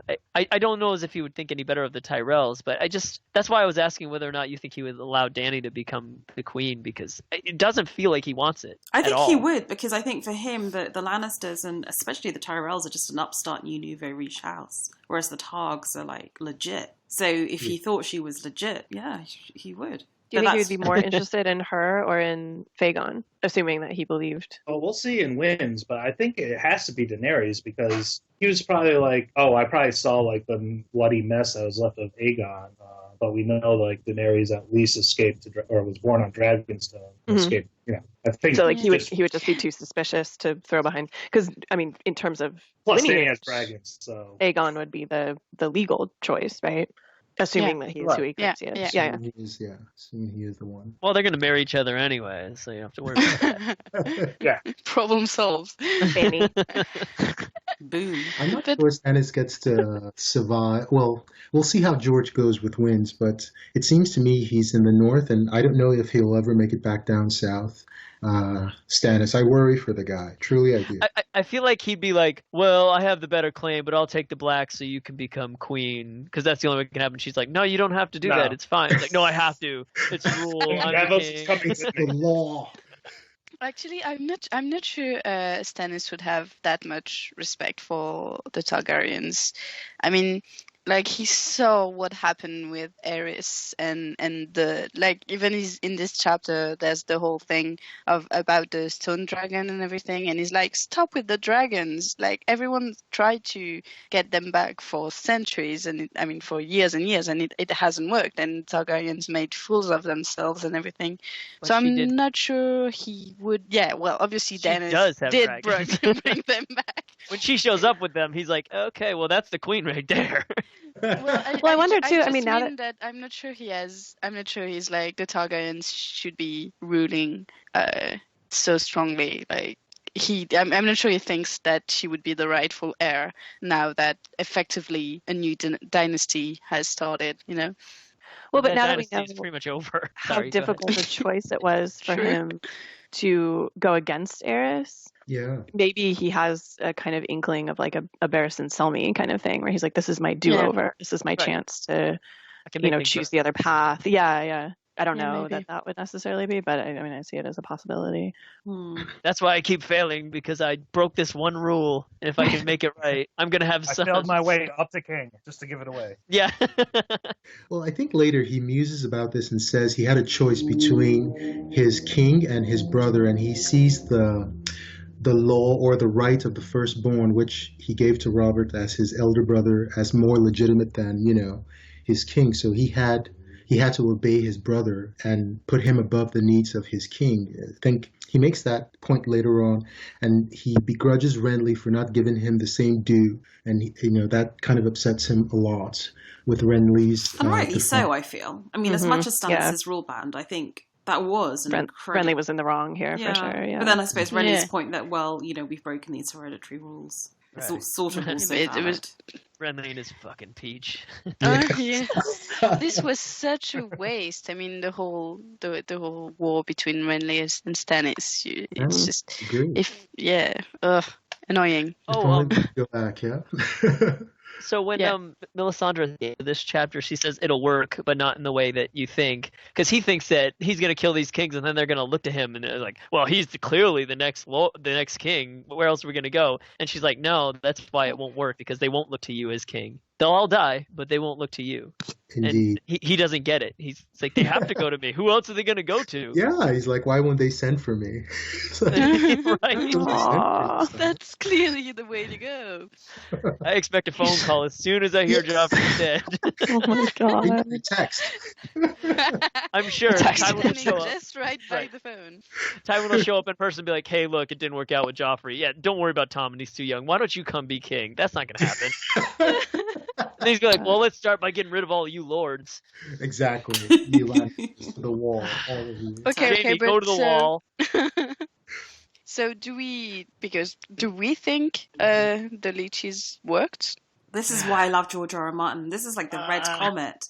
He gives us all these potential reasons. So let's take Robb as an example. It could be because Melisandre did the blood leech thing. It could be because Karstark died cursing him. Or it could just be because he made a bunch of stupid decisions. Or it could just be for bad luck. It could just be because other people were clever and wanted him dead. Or all of them together. So to me, it's like the red comet. It's like George gives us this thing and you can interpret it in one of 5 ways. And it's up to you whether you want to believe it's full magic or not. There's a perfectly sensible, political, practical reason why he dies. I think the more interesting one is Balon. That's the one where it seems like more genuine witchcraft. But yeah, it's fascinating. I don't know. You mean I don't know, because Euron, he shows up like the day after he dies. Yeah, so maybe someone just pushed him and was greedy, so who knows? But I tend to think it's beautifully ambiguous. Well, it's funny because all of them you can see it coming. Like if you look back and read, you can see all the things that led up to that. And it wasn't this moment. Mm-hmm. It wasn't at this moment that all these things started falling the right way. They were already going that way, and then they just happened to happen after this. But it's hard to say that. I mean, especially when you're a person like these people and they haven't seen all this happen. Like Sansa already has the hairnet, and it's already planned for her to flee the day of Joffrey's wedding and everything, so we can assume that part of the plan to kill Joffrey is already in place. And I also think that the Red Wedding is also kind of already decided.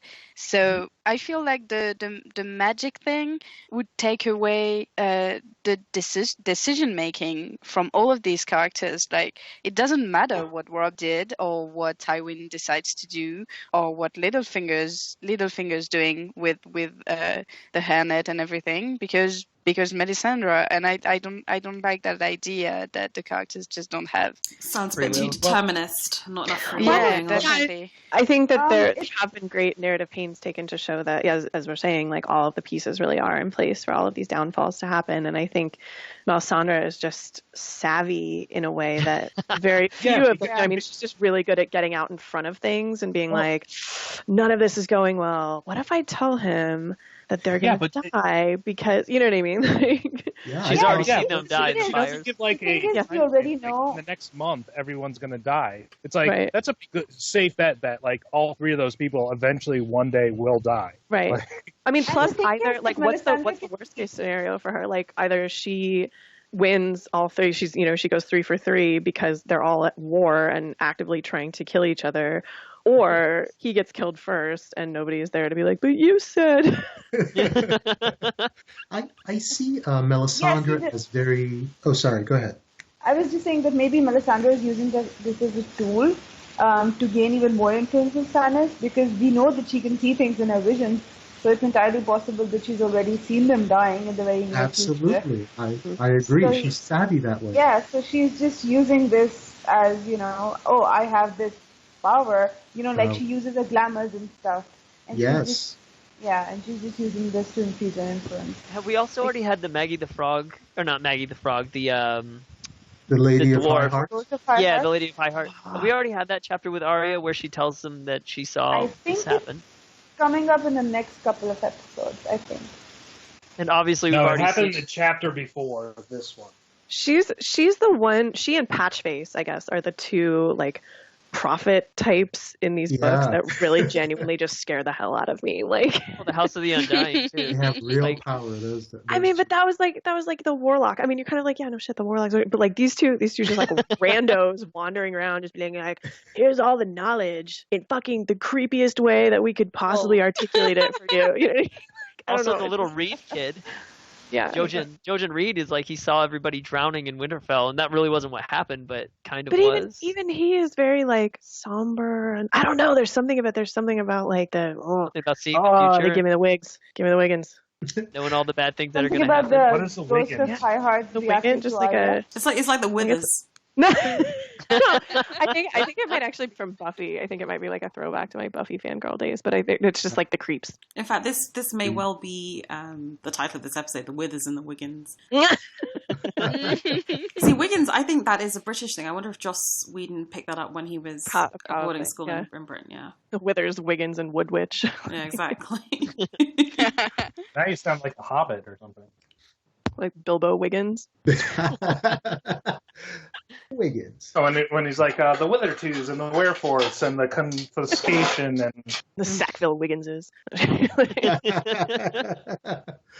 Yeah, I wonder if the lady at High Heart. I mean, she and the Children of the Forest. Do they have any connection there? Because these guys seem to be practicing genuine magic. When I first saw her or read her, I thought she was one of the Children of the Forest, and everybody just thought she was human because the Children of the Forest don't exist anymore. But everybody tells me she's just a dwarf, so not true. But I actually genuinely thought maybe like a half-breed. Yeah, but everyone could be wrong, and you could be right, bro. Yeah. I mean, I assume I am, but probably not. Just doing what I was saying. It's coming from the moon, just saying. Well, I think the albinism is a very interesting, right? Because she's an albino, isn't she? The Ghost of High Heart? Albino with red eyes, so it's like it's supposed to be like a heart a tree. werewood in human form or something. Yeah, but Even so is says, Bloodraven. Like that's the connection that I'm making. Like that it's weird that the werewood, the witch, and Bloodraven all have this like same very striking coloration that we literally don't. I mean, like we see other dwarves and we see other, but this is like a genetic iteration that is very, very closely linked to this werewood prophecy. Kind of, I don't know. It's just weird. The old god. Yeah. And the Ghost of High Heart is in the Riverlands, right? She lives basically in the Riverlands, which is very close to the Isle of Faces is actually in the Riverlands. It's in the God's Eye, which is next to Harrenhal.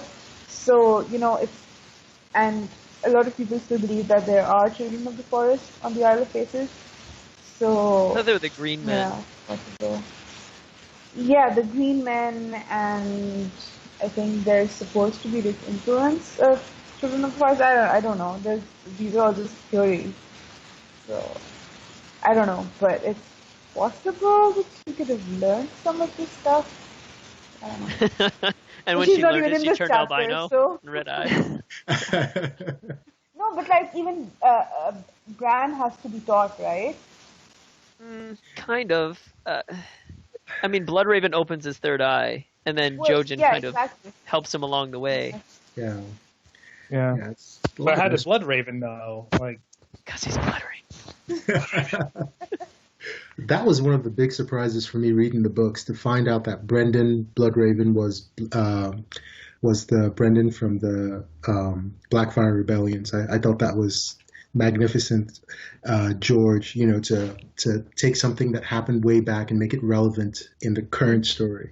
So I don't know if it makes me think more and more that the Targaryens had something to do with the guys up north, maybe way, way back before even the first men came. The connection is just, it's striking, I think, it seems to me.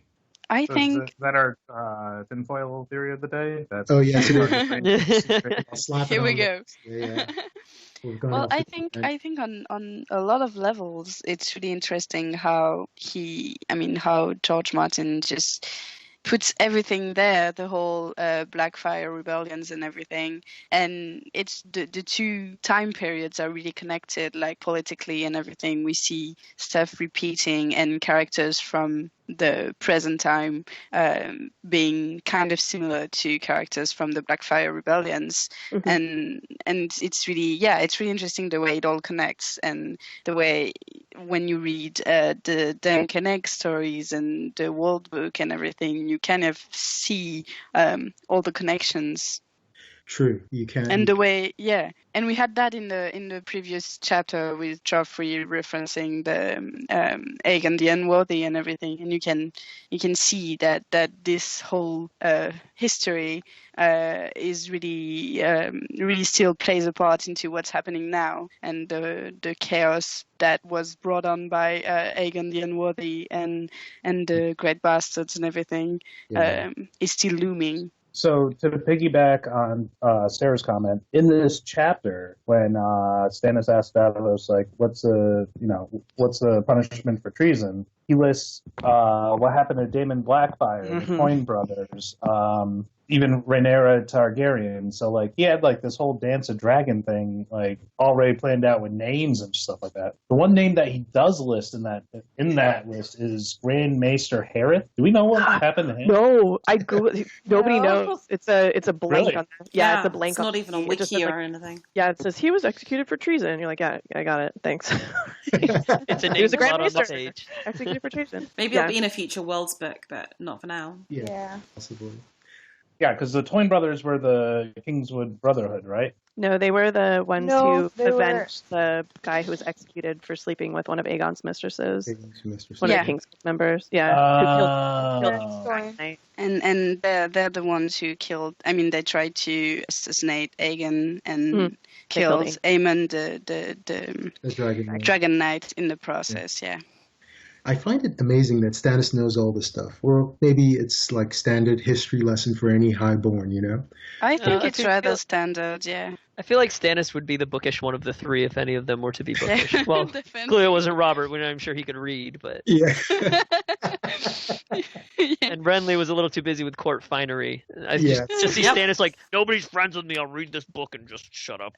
Which is probably like Sansa in class as a kid, but except she would have been taught needlework or whatever. But yeah. Yeah, but He was like even Cress's Sansa favorite. knows that kind of thing. Yeah, she does. And like people like Sam would know that, I think. I think that's like common knowledge. Yeah, definitely.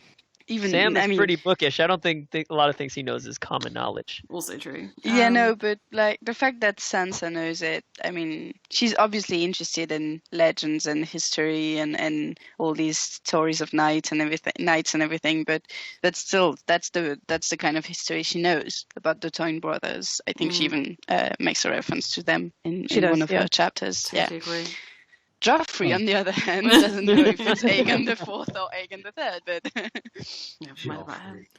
But he does know the names of all the dragons, doesn't he? Like, doesn't he take her? Oh, maybe that's a TV show thing again. But I thought he knew like all the dragon history because it was cool. No. It was like cool history. But no, it's true. Show. He does like he. There's a chapter earlier, maybe as early as Game of Thrones or Clash of Kings, where he talks about being obsessed with all the dragons. Yeah. Didn't even Joffrey be like, oh, like she got eaten by like her own dragon was like she was eaten in front of her son or something by her own dragon. It seems to me like that's what he would pick out from a history class. Right. Yeah.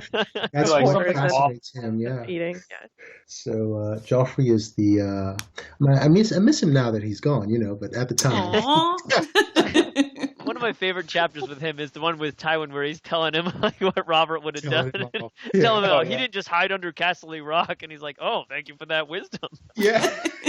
Take him to bed. I think the king's tired. It's your bedtime. Hush now, the adults are talking. Anything else on this chapter, however, before we move into general chit chat? Lord Celtigar's Krakenhorn. Can we just hope that comes back? Yeah. Do you think I when I was reading that passage, I was thinking, what if Euron never went to Valyria? He just went to Claw Isle and raided it and came back. That would be brilliant. Oh my god. I was like, oh man, Kraken dragon fight, horns blowing. It's all good. Yeah. It's all good. With a Valyrian. Yeah, and Claw Isle is supposed to be like very wealthy, right? That's what they're wealthy, but they show a niggardly face. Yeah. So they could have like all kinds of treasures. They show an Euron N-word. just went and took everything, and he came back, and and he just that story about dumping a dragon's egg in the sea. He could have just made that up. God, that would be so amazing. Yeah, it's all propaganda.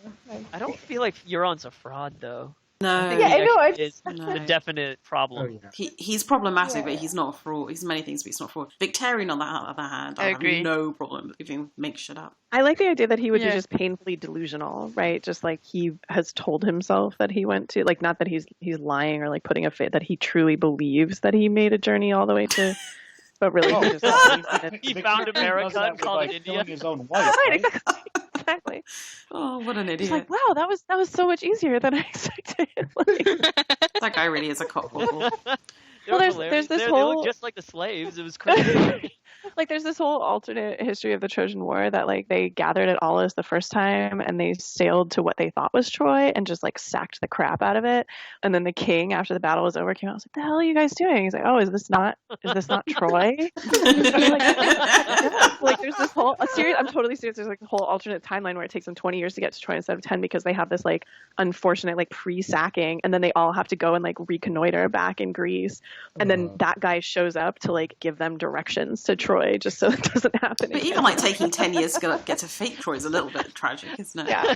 You just see the guy like beaten walking out of the castle. What the hell are you doing? I mean, that's basically what happened. He's like, "What the hell's going on here?" And he's like, "Oh, I'm so sorry." And he's like, "Yeah, well, maybe ask next time." The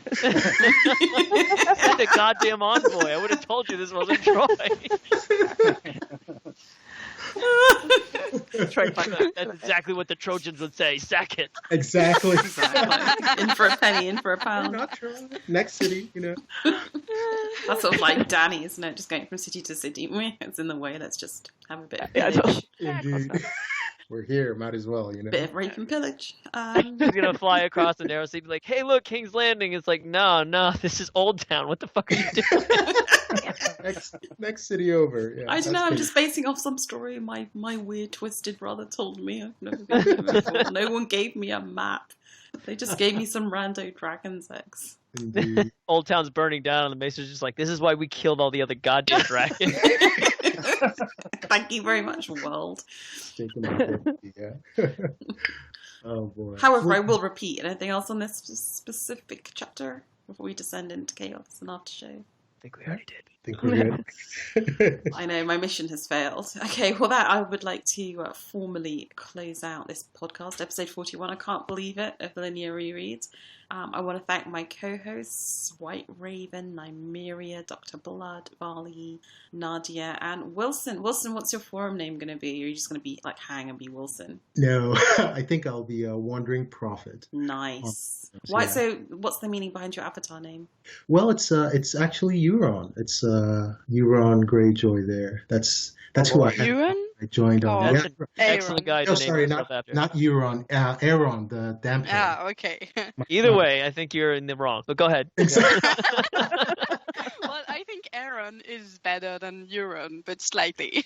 Yes. Well, yeah. I don't think he's evil. I don't think he's good either. He's just fixed on what he thinks he strapped has to the do. prow of a ship. Indeed. Now he is tripping balls. But he's a Say victim, what? isn't he, as well? So He is. He's a The man. rusty. He's misunderstood. Aw. But anyway, it's been a pleasure. And Wilson, I hope you... Speaking of boy love, No. Oh, God. When did we speak of boy love, Matt? when you're like, remember teenage boy love? And I was like, boy love? Yeah, that was specifically you, Brett. An hour and a half ago, and I wasn't talking about boys loving boys. Not that there's anything wrong with that. But you did say That's boy the love. only thing Matt picked up. in the sad absence of boob jokes. Wilson, I hope you had a good time and that you'll be back on this and other podcasts. I certainly did. Thank you guys for having me. Oh, you're welcome. It's good to have any vodka on. Anyone have any forthcoming? Motherfucker. Yeah, exactly, motherfucker. Does anyone have any forthcoming podcasts they'd like to publicise? For me, that's the only one that springs to mind is the new Netflix series Anne with an E, which is a remake of Anne of Green Gables. Hoping to record on that sometime soon if anyone wants to join. Whiteraven? I just did the VOK 40th reread. Yeah. Oh, God. You're lucky we're all laughing, seriously. So lame. Appreciate it, guys. Thanks. Matt, Sarah, anything? I think we're doing something soon with Adam. I think it's called the 41st. Well, this will end up being hopefully, 41 because 40 is being split into two, so that'll be the 42nd. Yeah. Hopefully, Keep up, Matt. Keep up. What? Hopefully, FT Ward will release our serial killer one. Yeah, man. Sarah, anything coming up? Not unless you guys tell me there is. Nadia, anything anything you're trying to do? Get off the No, ground? I'm still trying to finish editing 39 and 40. Oh, goodness. The epic. Yeah. And Wilson, I'm assuming you haven't raised a call to arms yet, but maybe I'm underestimating your speed. Not yet, no. But feel free to jump on other stuff. Sure. Well, I'm trying to get a team to record something on Sense8, but I don't know if people are going to be. People are interested. Among those people are Tanya, who still doesn't have the internet, so so not working at the moment. But yeah, hopefully sometime soon, maybe a Sense8 podcast. Cool. And I'm hoping someone will do something on the new series of Twin Peaks. I know I haven't particularly meshed well with it, but there are real Lynch fans in the forum, so I'm hoping that'll happen. Yeah, I'm pretty sure something would happen. I'm pretty sure you called it shit. Yeah, I have problems. And I have questions that need answers, in the words of Gandalf. So yes, yeah, I retain the right to come back in and still love it if Audrey turns up or if David Bowie turns up. But, So I think we're gonna do. Just blow the dragon horn. What was that? That was the Kraken horn. Yeah, I heard it too. Oh, sorry, that was me. Someone texted me. I just thought you farted. That's what they call farting on Pike. Just blowing the Kraken horn. Summoning dragons, you know? Oh, I have other interests. I have other cool kind of Vokey news. I went for dinner on Monday night with Casey in Washington and I met Matt. So that was cool. You met me in Boston. Not you. Who? Oh. Eiffel? No, other Matt. What's his forum name? No, he's a new guy, Sorry, there's right? no other Matts. Yeah. Yes, there is. I know who you mean. He went to Ice and FireCon, I think, with Greg. But his name is it's something weird like Blue Armor, but it's hard to... Yeah, Blue Armor. He's very cool. He's really nice. Well, I'm jealous that you met Casey and a few weeks or month ago, Hannah. No, I was super and Sara. Cool. It was so nice. Yeah. But yeah, Matt. Hey, nothing holds a candle to epic Boston Moot. Yeah, Boston Moot was epic. But anyway, Matt has never been on a VOC, and I told him he should definitely try and be on one. So, Matt, if you're listening, you should get on a VOC. That'd be epic. I am. I'm here. I'm right here. Yeah. Come on, stop it.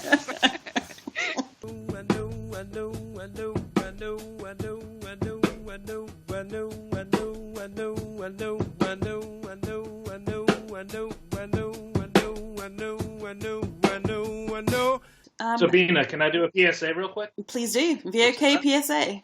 Okay, Sarah. Memorial Day red bliss potato salad is red bliss potatoes with Greek yogurt and pesto mixed in with dill and red onion chopped up and just mixed it all together. That's it. That sounds so good. Awesome. It really is. It does. I'm looking at it right now. It's good.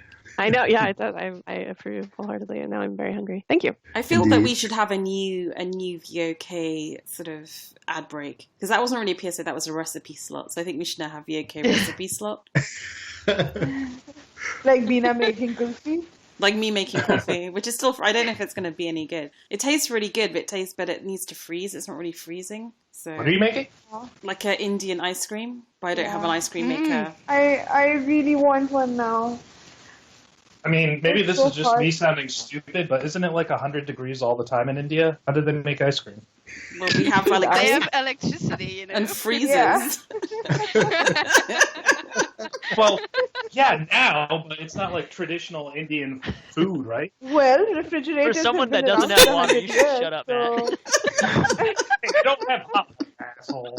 Oh my god. Oh my god. Oh, Matt. How do you think Sicilians made ice cream in medieval times?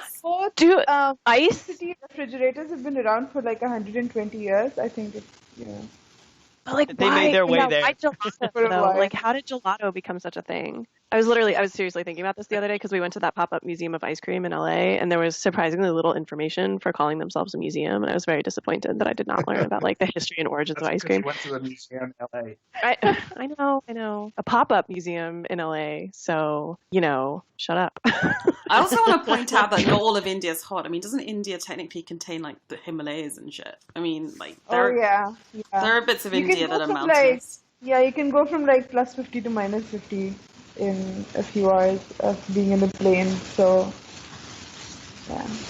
That's just like very, very region specific. Yeah, Matt. Okay. But anyway, my pistachio kulfi, I will not share the recipe yet because I'm not sure if it's going to work out, but I will share it. But I already saw it on Facebook, so. I know. Okay. Hey, I wanna leave the young thing alone, but ain't no sunshine when she's gone.